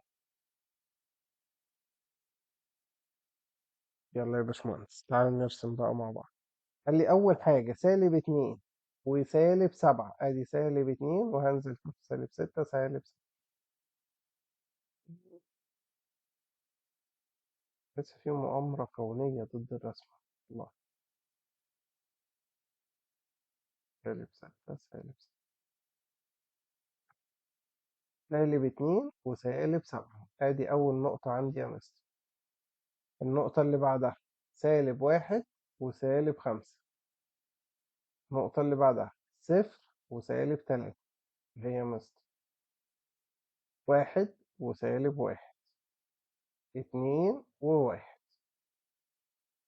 بص، وتروح تاخد الخط المستقيم بتاعك تطلع بيه يا باشمهندس توصله ايه. بس يا باشا ادي ده كده اسمه ايه؟ تمثيل البياني للدالة الخطية. خلاص تمام. فتحت. طب لو جيت سألتك كده، لو جيت سألتك الدالة دي تقطع محور صاد في، اللي تقطع محور صاد يعني السين ب0، اهي السين ب0. يبقى في النقطة 0 وسالب 3. بص الرقم ده بيمثل الجزء المقطوع من محور صاد. بص. طيب عايز يقطع محور س.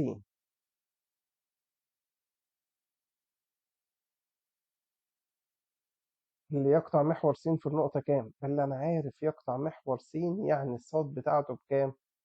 ب0. طب والسين؟ قال لي تعالى كده، لو دي ب0 يبقى السين تبقى 3/2 اللي هي 1.5. لا مش مصدقك، تعالى كده نرجع تاني للرسمة.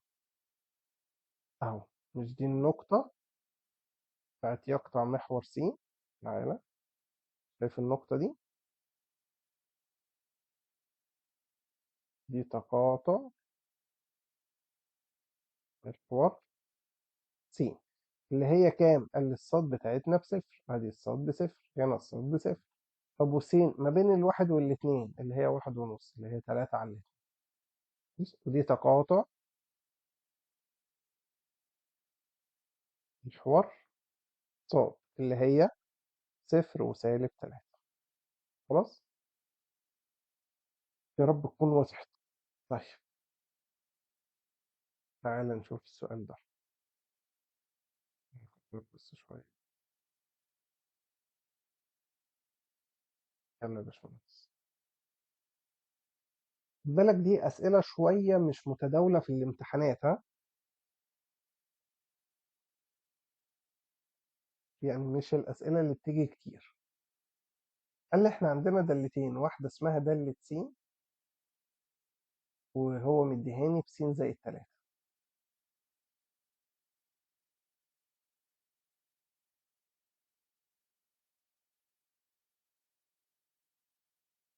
وعندنا دالة تانية اسمها ر س، وهو مديهاني بم س زائد ك. قال لي دي فيها مجاهيل كتير، سيبها دلوقتي. تعال نمسك أول واحدة. دالة س بتساوي س زائد 3 أهي. مش دي دالة س يا مستر؟ قال لي يعني نقطة ألف دي تقاطع مع محور صاد، يعني صفر وكام وتلاتة. عرفت ازاي؟ قال لي يا مستر ما انت لسه قايلها هنا اهو، الجزء المقطوع من محور صاد هو الرقم اللي لوحده. الرقم اللي لوحده هنا كام؟ 3، يبقى الألف بصفر وتلاتة. خلاص، وضحت؟ ماشي يا مستر. بعدين قال لي خلاص اهي دي النقطة. طب تعرف تجيب الجيم؟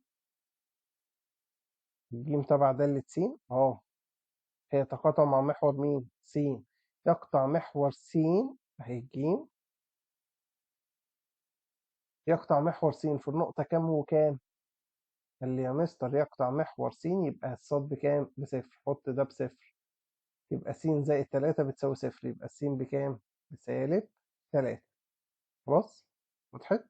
يعني هتيجي تقول له كده صفر بيساوي س زائد 3. مش دي الصاد؟ خلاص، بصفر زائد بيساوي س زائد 3، يبقى الس هتساوي سالب 3. وضحت؟ اهي. طيب خلصنا كده الجزء ده. تعال ندخل على الجزء التاني، وده محتاج منك شوية ايه؟ تركيز. قال لي ر س بتساوي م س زائد ك. انا عارف الكاف يا مستر من غير ما افكر، الكاف بتساوي 3. ايه؟ قال لي ما هو ر س بيقطع محور ص عند النقطة أ، والألف بصفر وتلاتة، وحضرتك قلت لي الرقم اللي لوحده اللي هو الكاف ده بيمثل الجزء المقطوع من محور ص، اللي هو كام؟ 3. خلاص؟ ماشي يا باشا، تعالى نكمل.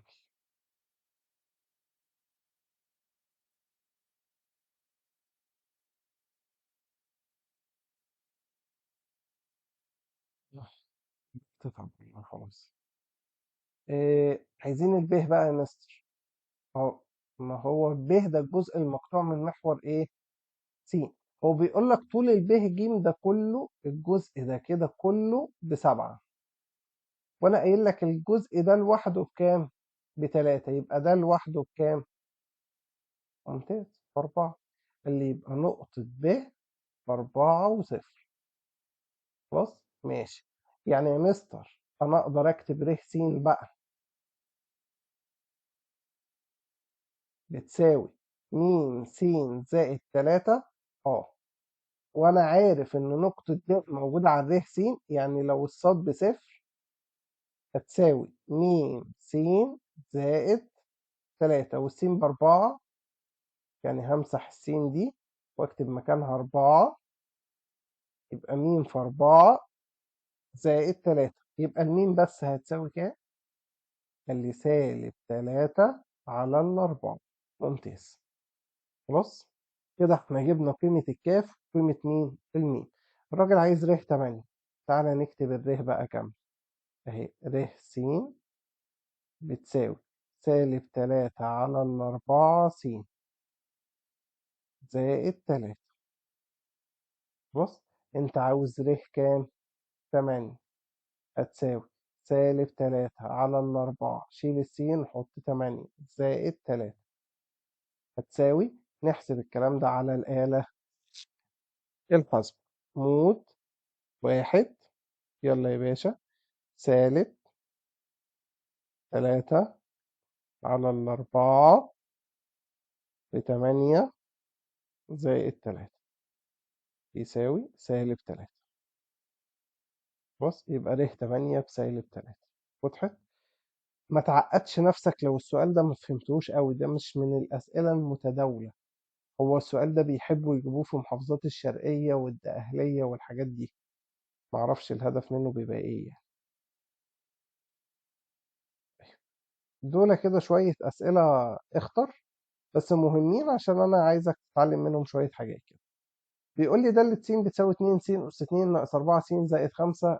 هي عايزين نقطة رأس المنحنى. عشان أجيب نقطة رأس المنحنى لازم أكون حافظ القانون بتاعها.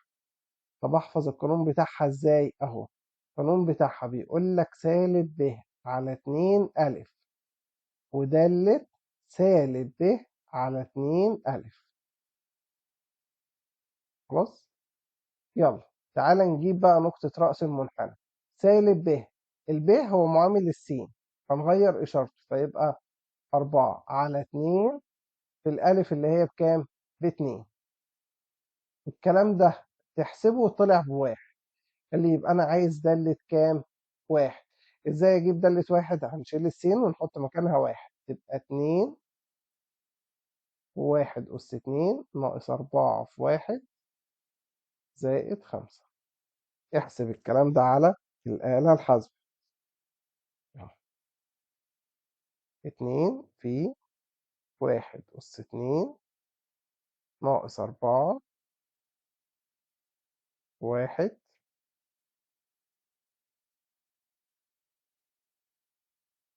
زائد 5 بيساوي 3. يبقى 1 و3. يبقى نقطة رأس المنحنى 1 و3. خلاص؟ وضحت؟ يا رب تكون وضحت. طيب الشكل البياني اللي بيمثل دالة س أس 2. س أس 2 قال لي دي موجب، قال لي يبقى بق السمكة مفتوح كده، المنحنى بتاعي بقه كده. ماشي. وزائد 1. زائد 1 قلنا الرقم اللي لوحده ده الجزء المقطوع من محور ص، أهو الجزء المقطوع من محور ص ب1. وادي المنحنى بتاعي لفوق، يبقى الإجابة بتاعتي إيه؟ د. خلاص؟ وضحت؟ تمام؟ ماشي. دالة س بتساوي س أس 2. فإن دالة س تنتمي للفترة. قال لي بص، أنا هنا أروح أحطها على، يعني أروح أجيب الجدول بتاعي ده في أسوأ الظروف. أهو -2 -1 0 1 2. خلاص؟ -2 أس 2 بكام؟ ب4.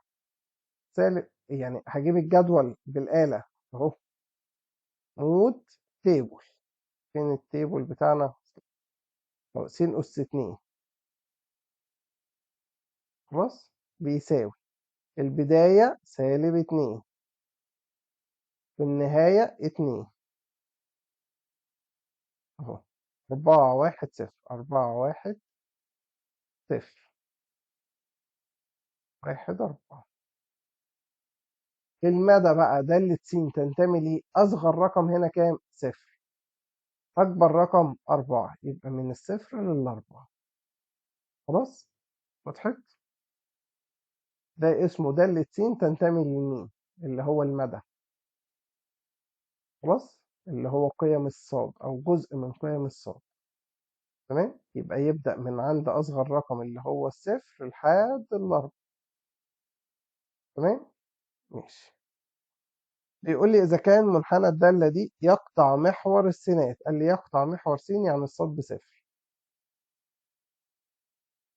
خلاص؟ في النقطة -2. طب تعالى نجيب يقطع محور السين. الصاد بصفر، يبقى نحط دالة س دي بصفر. يبقى م ناقص س أس 2 بيساوي صفر. يبقى س أس 2 هتساوي م. يبقى الس بتساوي موجب وسالب م. خلاص؟ يبقى هنا موجب وسالب م وصفر. يبقى دي النقطة بتاعت يقطع محور إيه؟ السينات. خلاص؟ وضحت؟ ماشي. هو بيقول لك دي -2 وب، يبقى الميم هتساوي 2 أو -2. طب الب بتساوي 0. طب أنا عايز ميم أس 0، سواء 2 أو -2، أس 0 بكام؟ أي حاجة أس 0 بواحد،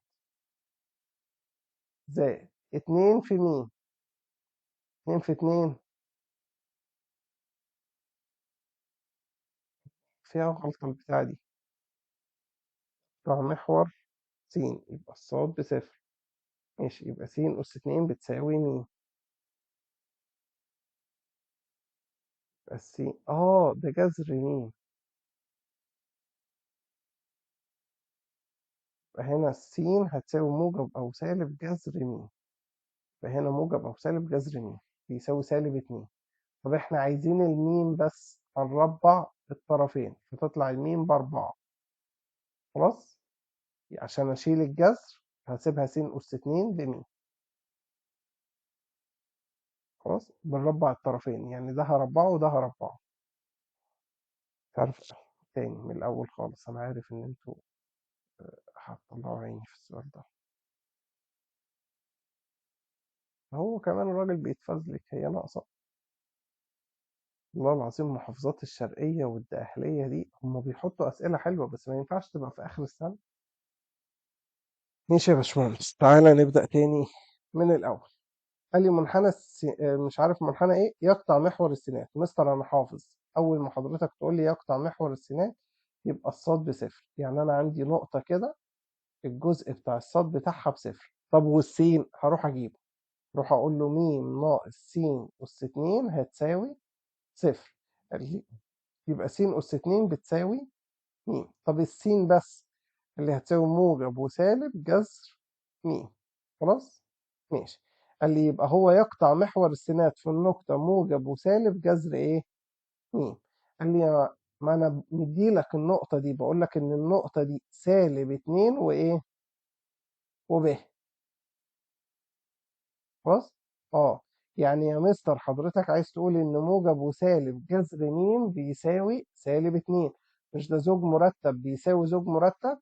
يبقى المسقط الأول يساوي الأول والتاني يساوي التاني. خلاص؟ اللي يبقى الميم بس هناخد ده ونربعه، وناخد ده ونربعه، يبقى الميم هتساوي 4 والب خلاص بصفر، يبقى الميم ب4 والب بصفر. طب أنا عايز م أس إيه؟ ب، يعني 4 أس 0 زائد 2 في الميم. 2 في 4 ب8، و4 أس 0 ب1، يبقى بكام؟ ب9. خلاص؟ هي حاجات مش متداولة قوي، يعني لو ما فهمتهاش ما توقفش حياتك عليه، عديها. طيب، آخر جزء، الشكل المقابل يمثل منحنى الدالة مش عارف إيه، وألف واو ب4، يعني نقطة ألف بصفر و4. قال لي يا مستر مش حضرتك حفظتني كده وقلت لي إن الرقم اللي لوحده ده هو الجزء المقطوع من محور الصادات؟ يعني الميم بكام؟ ب4، يعني دي 4 ناقص س أس 2. خلاص، يبقى دايما الجزء المقطوع من محور الصادات الرقم اللي لوحده. ماشي، عايز قيمة ميم. خلاص، ما انا جبتها، الميم بتساوي 4. عايز احداث كل من ب وج. ب وج ده تقاطع محور مين؟ س. يعني ايه؟ يعني ايه تقاطع محور س؟ قال لي ما هو الدالة التربيعية دي بتقطع محور السينات في نقطتين، يبقى هنا الصاد بصفر. حضرتك تروح تحل المعادلة دي على الآلة. ازاي احلها على الآلة؟ قال لي تروح تكتب كده مود 1، سوري مود 5 3. ليه مود 5 3؟ عشان دي س أس 2. اهي، معامل س أس 2 -1. معامل السين مفيش س أصلي، يبقى 0. الحد المطلق 4، تطلع السين ب2 وسالب 2، يبقى هنا 2 وسالب 2. خلاص، أو تقول كده 4 ناقص س أس 2 بتساوي 0، يبقى س أس 2 بتساوي 4، يبقى السين بتساوي موجب وسالب جذر 4، اللي هو موجب 2 وسالب 2. يبقى الب 2 وصفر، والجيم بسالب 2 وصفر. يبقى المسافة من الب للجيم بكام؟ كل المسافة دي 4 وحدات. وعايز مساحة المثلث أ ب ج. خلي مساحة المثلث بتساوي نص في القاعدة اللي هي ب4 في الارتفاع اللي هو 4. نص في 4 في 4 يطلع 8 وحدات. خلاص؟ تلاقيني الأسئلة دي مش مهتم بيها قوي، عشان يعني ما بتجيلناش في البحر الأحمر كتير صراحة. يعني بتوع البحر الأحمر بيبقوا طيبين. مثل بيانية. طيب بص يا باشمهندس، خلينا نشوف في أسئلة تانية يا أختي. ماشي، آخر سؤال، تعالى نجاوب دول ونرجع تاني. إيه ده؟ مالك؟ النقطة 4 وسالب 3 تقع في الربع. قال لي إحنا عندنا كام ربع؟ 4/4. يبقى الأولاني ده بيبقى موجب وموجب، الربع التاني بيبقى سالب وموجب، الربع التالت سالب وسالب، الربع الرابع موجب وسالب. يبقى دول كام ربع؟ 4. ده الأول، ده التاني، التالت، الرابع. تعالوا نشوف. بيقول لي النقطة 4 وسالب 3، يعني دي موجب وإيه؟ وسالب. موجب وسالب يبقى الربع الرابع. أي من النقط تقع في الربع التالت؟ قال لي التالت سالب وسالب. النقطة أ و3 ناقص أ تقع على محور السينات. يا مستر حضرتك محفظني يقع على محور س، يعني ص بصفر، يعني الجزء ده كده لازم يطلع بصفر. قال لي يبقى 3 ناقص أ هتساوي صفر. يبقى الألف هتساوي 3. يبقى الألف ب3. خلاص. بيقول لك لو الب أصغر من الاتنين. يعني إيه أصغر من الاتنين؟ بصفر مثلا. هي رقم أصغر من الاتنين. صفر ناقص 2 بسالب 2 و4، يعني سالب وموجب. سالب وموجب الربع الكام؟ التاني. إذا كانت النقطة س ناقص 3 و4 ناقص س وس عدد صحيح، تقع في الربع الإيه؟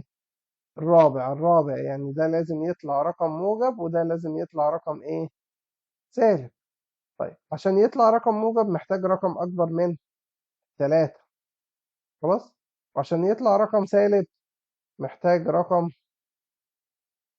أصغر من الأربعة. كده في حاجة أنا قلتها غلط صح؟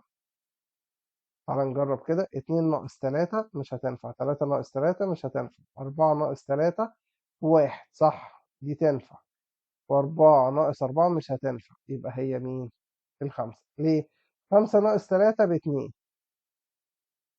و4 ناقص 5 بسالب 1. 2 وسالب 1 تقع في الربع الرابع. يبقى الإجابة بتاعتي صح. بدأت أتعب والله مش قادر. يلا. بيقول لي س ناقص 1 و11 و8 وص زائد 3. عايز قيمة مش عارف إيه. ده زوج مرتب اسمه س ناقص 1 و11 بيساوي 8 وص زائد 3. كنا بناخد اللي قبل العلامة مع اللي قبل العلامة. يبقى س ناقص 1 بتساوي 8، يعني المسقط الأول يساوي المسقط الأول بعد الفاصلة مع اللي بعد الفاصلة. يبقى ص زائد 3 بتساوي 11. قال لي يبقى الس هتساوي 8 زائد 1 اللي هي بكام؟ ب9. والصاد هتساوي 11 ناقص 3 اللي هي بكام؟ ب8. صح؟ 11 ناقص 3 كام؟ 8. ماشي. أنا عايز جذر س زائد 2 صاد، يعني عايز جذر السين اللي هي ب9 زائد 2 في 8 16. جذر مش عارف ايه ده ب5. تحسبه على الآلة الحاسبة يا حبيب قلبي. يلا السؤال اللي بعده. بيقول لي عندك س زائد 2 زوج مرتب فيه س زائد 2 وصاد بيساوي 2 و3. قال لي يا مستر ما احنا لسه قايلين المسقط الأول يساوي الأول، والمسقط التاني يساوي التاني. يبقى السين هتساوي صفر والصاد ب3. يبقى السين بصفر. صفر أس أي حاجة بصفر في أي حاجة بصفر زائد 1 تطلع الإجابة 1. خلاص؟ تمام؟ ماشي. السؤال اللي بعد كده بيقول لي 3 أس س بواحد، 3 أس صفر بواحد، 3 أس صفر بواحد، يبقى السين بصفر. جذر ص ب4، عايزين نخلص من الجذر هنوديه الناحية التانية بأس 2، تبقى 4 أس 2 ب16، صفر زائد 16 ب16. خلاص؟ وينفع تحلها بالآلة بالطريقة اللي أنا وريتها لك أهو. تعالى نحلها بالآلة مود واحد. أروح أقول له 3 أس س بتساوي واحد. شفت كلت ما تنساش، ما عملتش شفت كلت يعني. شفت. هيقول لك كلمة سول فور اكس، اتأكد انه كتب لك كلمة سول فور اكس، اهبط اي رقم واحد اهو. طلع لي بصفر، يبقى السين بصفر. نفس الكلام، جذر الحاجة اللي انا مش عارفها بسميها اكس بتساوي 4. شفت كلت، اهبط اي رقم وطلع لك الصف بكام؟ ب16. يبقى صفر و16 16. السؤال اللي بعده، س أس 3 وصاد أس 2 تساوي واحد. نفس الكلام احنا لسه عاملينها والله العظيم، هتعملها على الآخر اهي.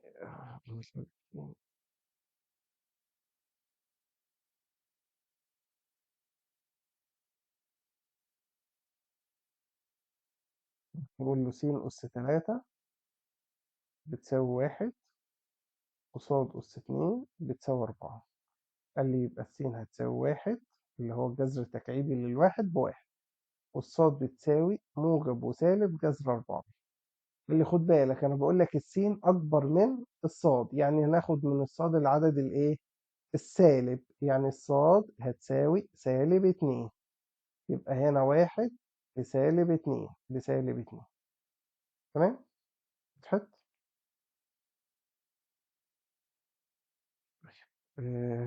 نرجع بقى للسؤال بتاع الرسم. لسه في أسئلة تاني.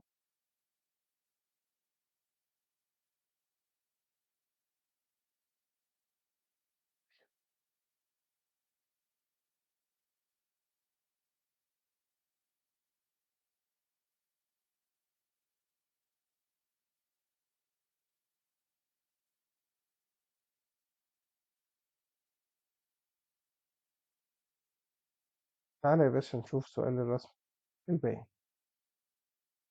أنا هاخد سؤال واحد بس من دول أرسمه، وحضرتك تمرن نفسك على الباقي. أي سؤال فيهم هما كلهم بيتكلموا بنفس الطريقة. دالة س بتساوي س أس 2 ناقص 2 س. أنا خدت السؤال رقم 5. خلاص. وبيقول لي إن السين تنتمي للفترة من -2 لحد مين؟ ال4. قلنا أي سؤال فيه كلمة مثل بيانين حضرتك تروح تفتح الآلة الحاسبة بتاعتك وتختار مود وكلمة تيبل. تمام. وتكتب السؤال ألفا إكس أس 2 زائد ناقص 2 ألفا إكس. وبالله عليك يا أخي يا أخي بالله عليك اكتب السؤال صح. بس عشان في ناس بتكتب س أس 2 ناقص 2 وتنسى تكتب السين دي. تخلف عقلي، يعني الموضوع بيبقى أوفر. بيساوي البداية بتاعتك، مالكش دعوة بالرقم المكتوب، انت اللي هتكتب البداية -2 بيساوي النهاية بتاعتك 4 بتساوي خطوة واحد. هيطلع لك الجدول ده. حضرتك كل اللي عليك تروح تنقل ايه الجدول.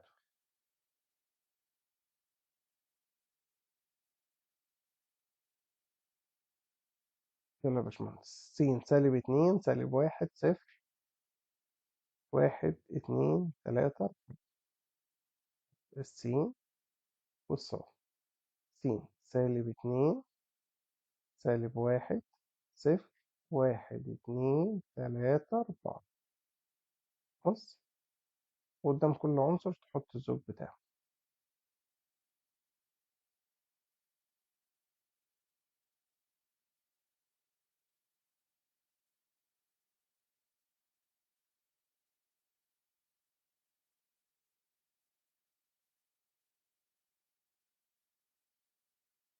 النقطة الثانية كده ونبدأ من الأول. 8 3 0. 8 3 0. -1 0 3 8. -1 0 3 8.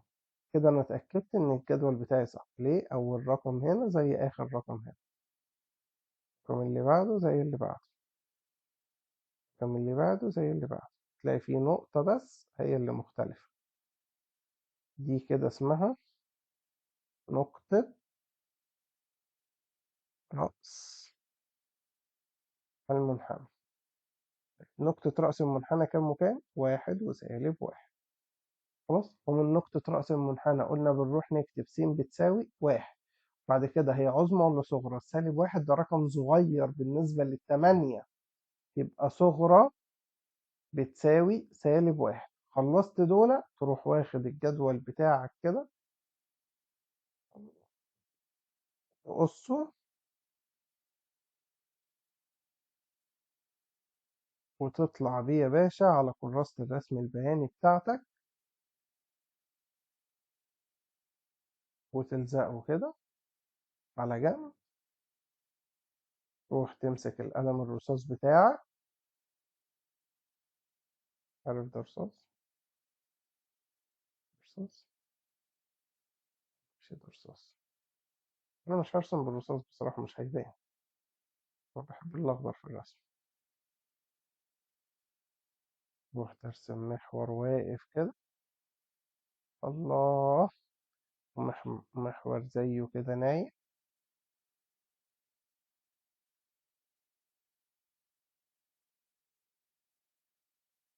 قول له ده يا مستر محور س، وده يا مستر محور ص. مستر هو انت ليه مش راسم ده في نص السطر؟ قال لي اصل انا لقيت الاعداد الموجبه اكتر من السالبه عشان كده نزلته لتحت شويه. يلا ده 1 2 3. اكتب على الخط. حاضر. 3 4 5 6 كفايه. -1 -2 -3 -4 كفايه. 1 2 3 4 5 6 7 8 9 كفايه. -1 -2 -3 كفاية. يلا يا باشا. أول نقطة -2، أدي -2. بتحرك على الخط بتاعها يا فوق يا تحت، محدش يتحرك بالجنب. أدي -2. أفضل أطلع أطلع أطلع لحد ال8 وأحط نقطة. ده إكس. ده أي نيل على عينك شو ده دي زهق. يلا -1 و3. 0 و0. 1 وسالب 1. 2 و0. 2 و0. يا متخلف يا بطلع يا بنزل يا اقف مكاني. 2 و0 هقف مكاني. 3 و3. 4 و8. بعد ما تعملها تروح توصلها بإيدك الجميلة كده وتحاول تبقى إيدك ماشية إيه بسلاسة. إيدك تبقى سلسة.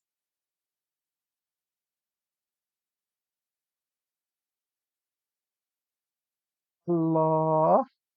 رسمة جميلة. كده نبقى خلصنا المراجعة بتاعتنا. كان معاك مستر إبراهام. 0 12 7 0 3 9 7 5 5 6. ذاكر. الله يبارك لك يا شيخ. خلاص. ماشي يا باشا.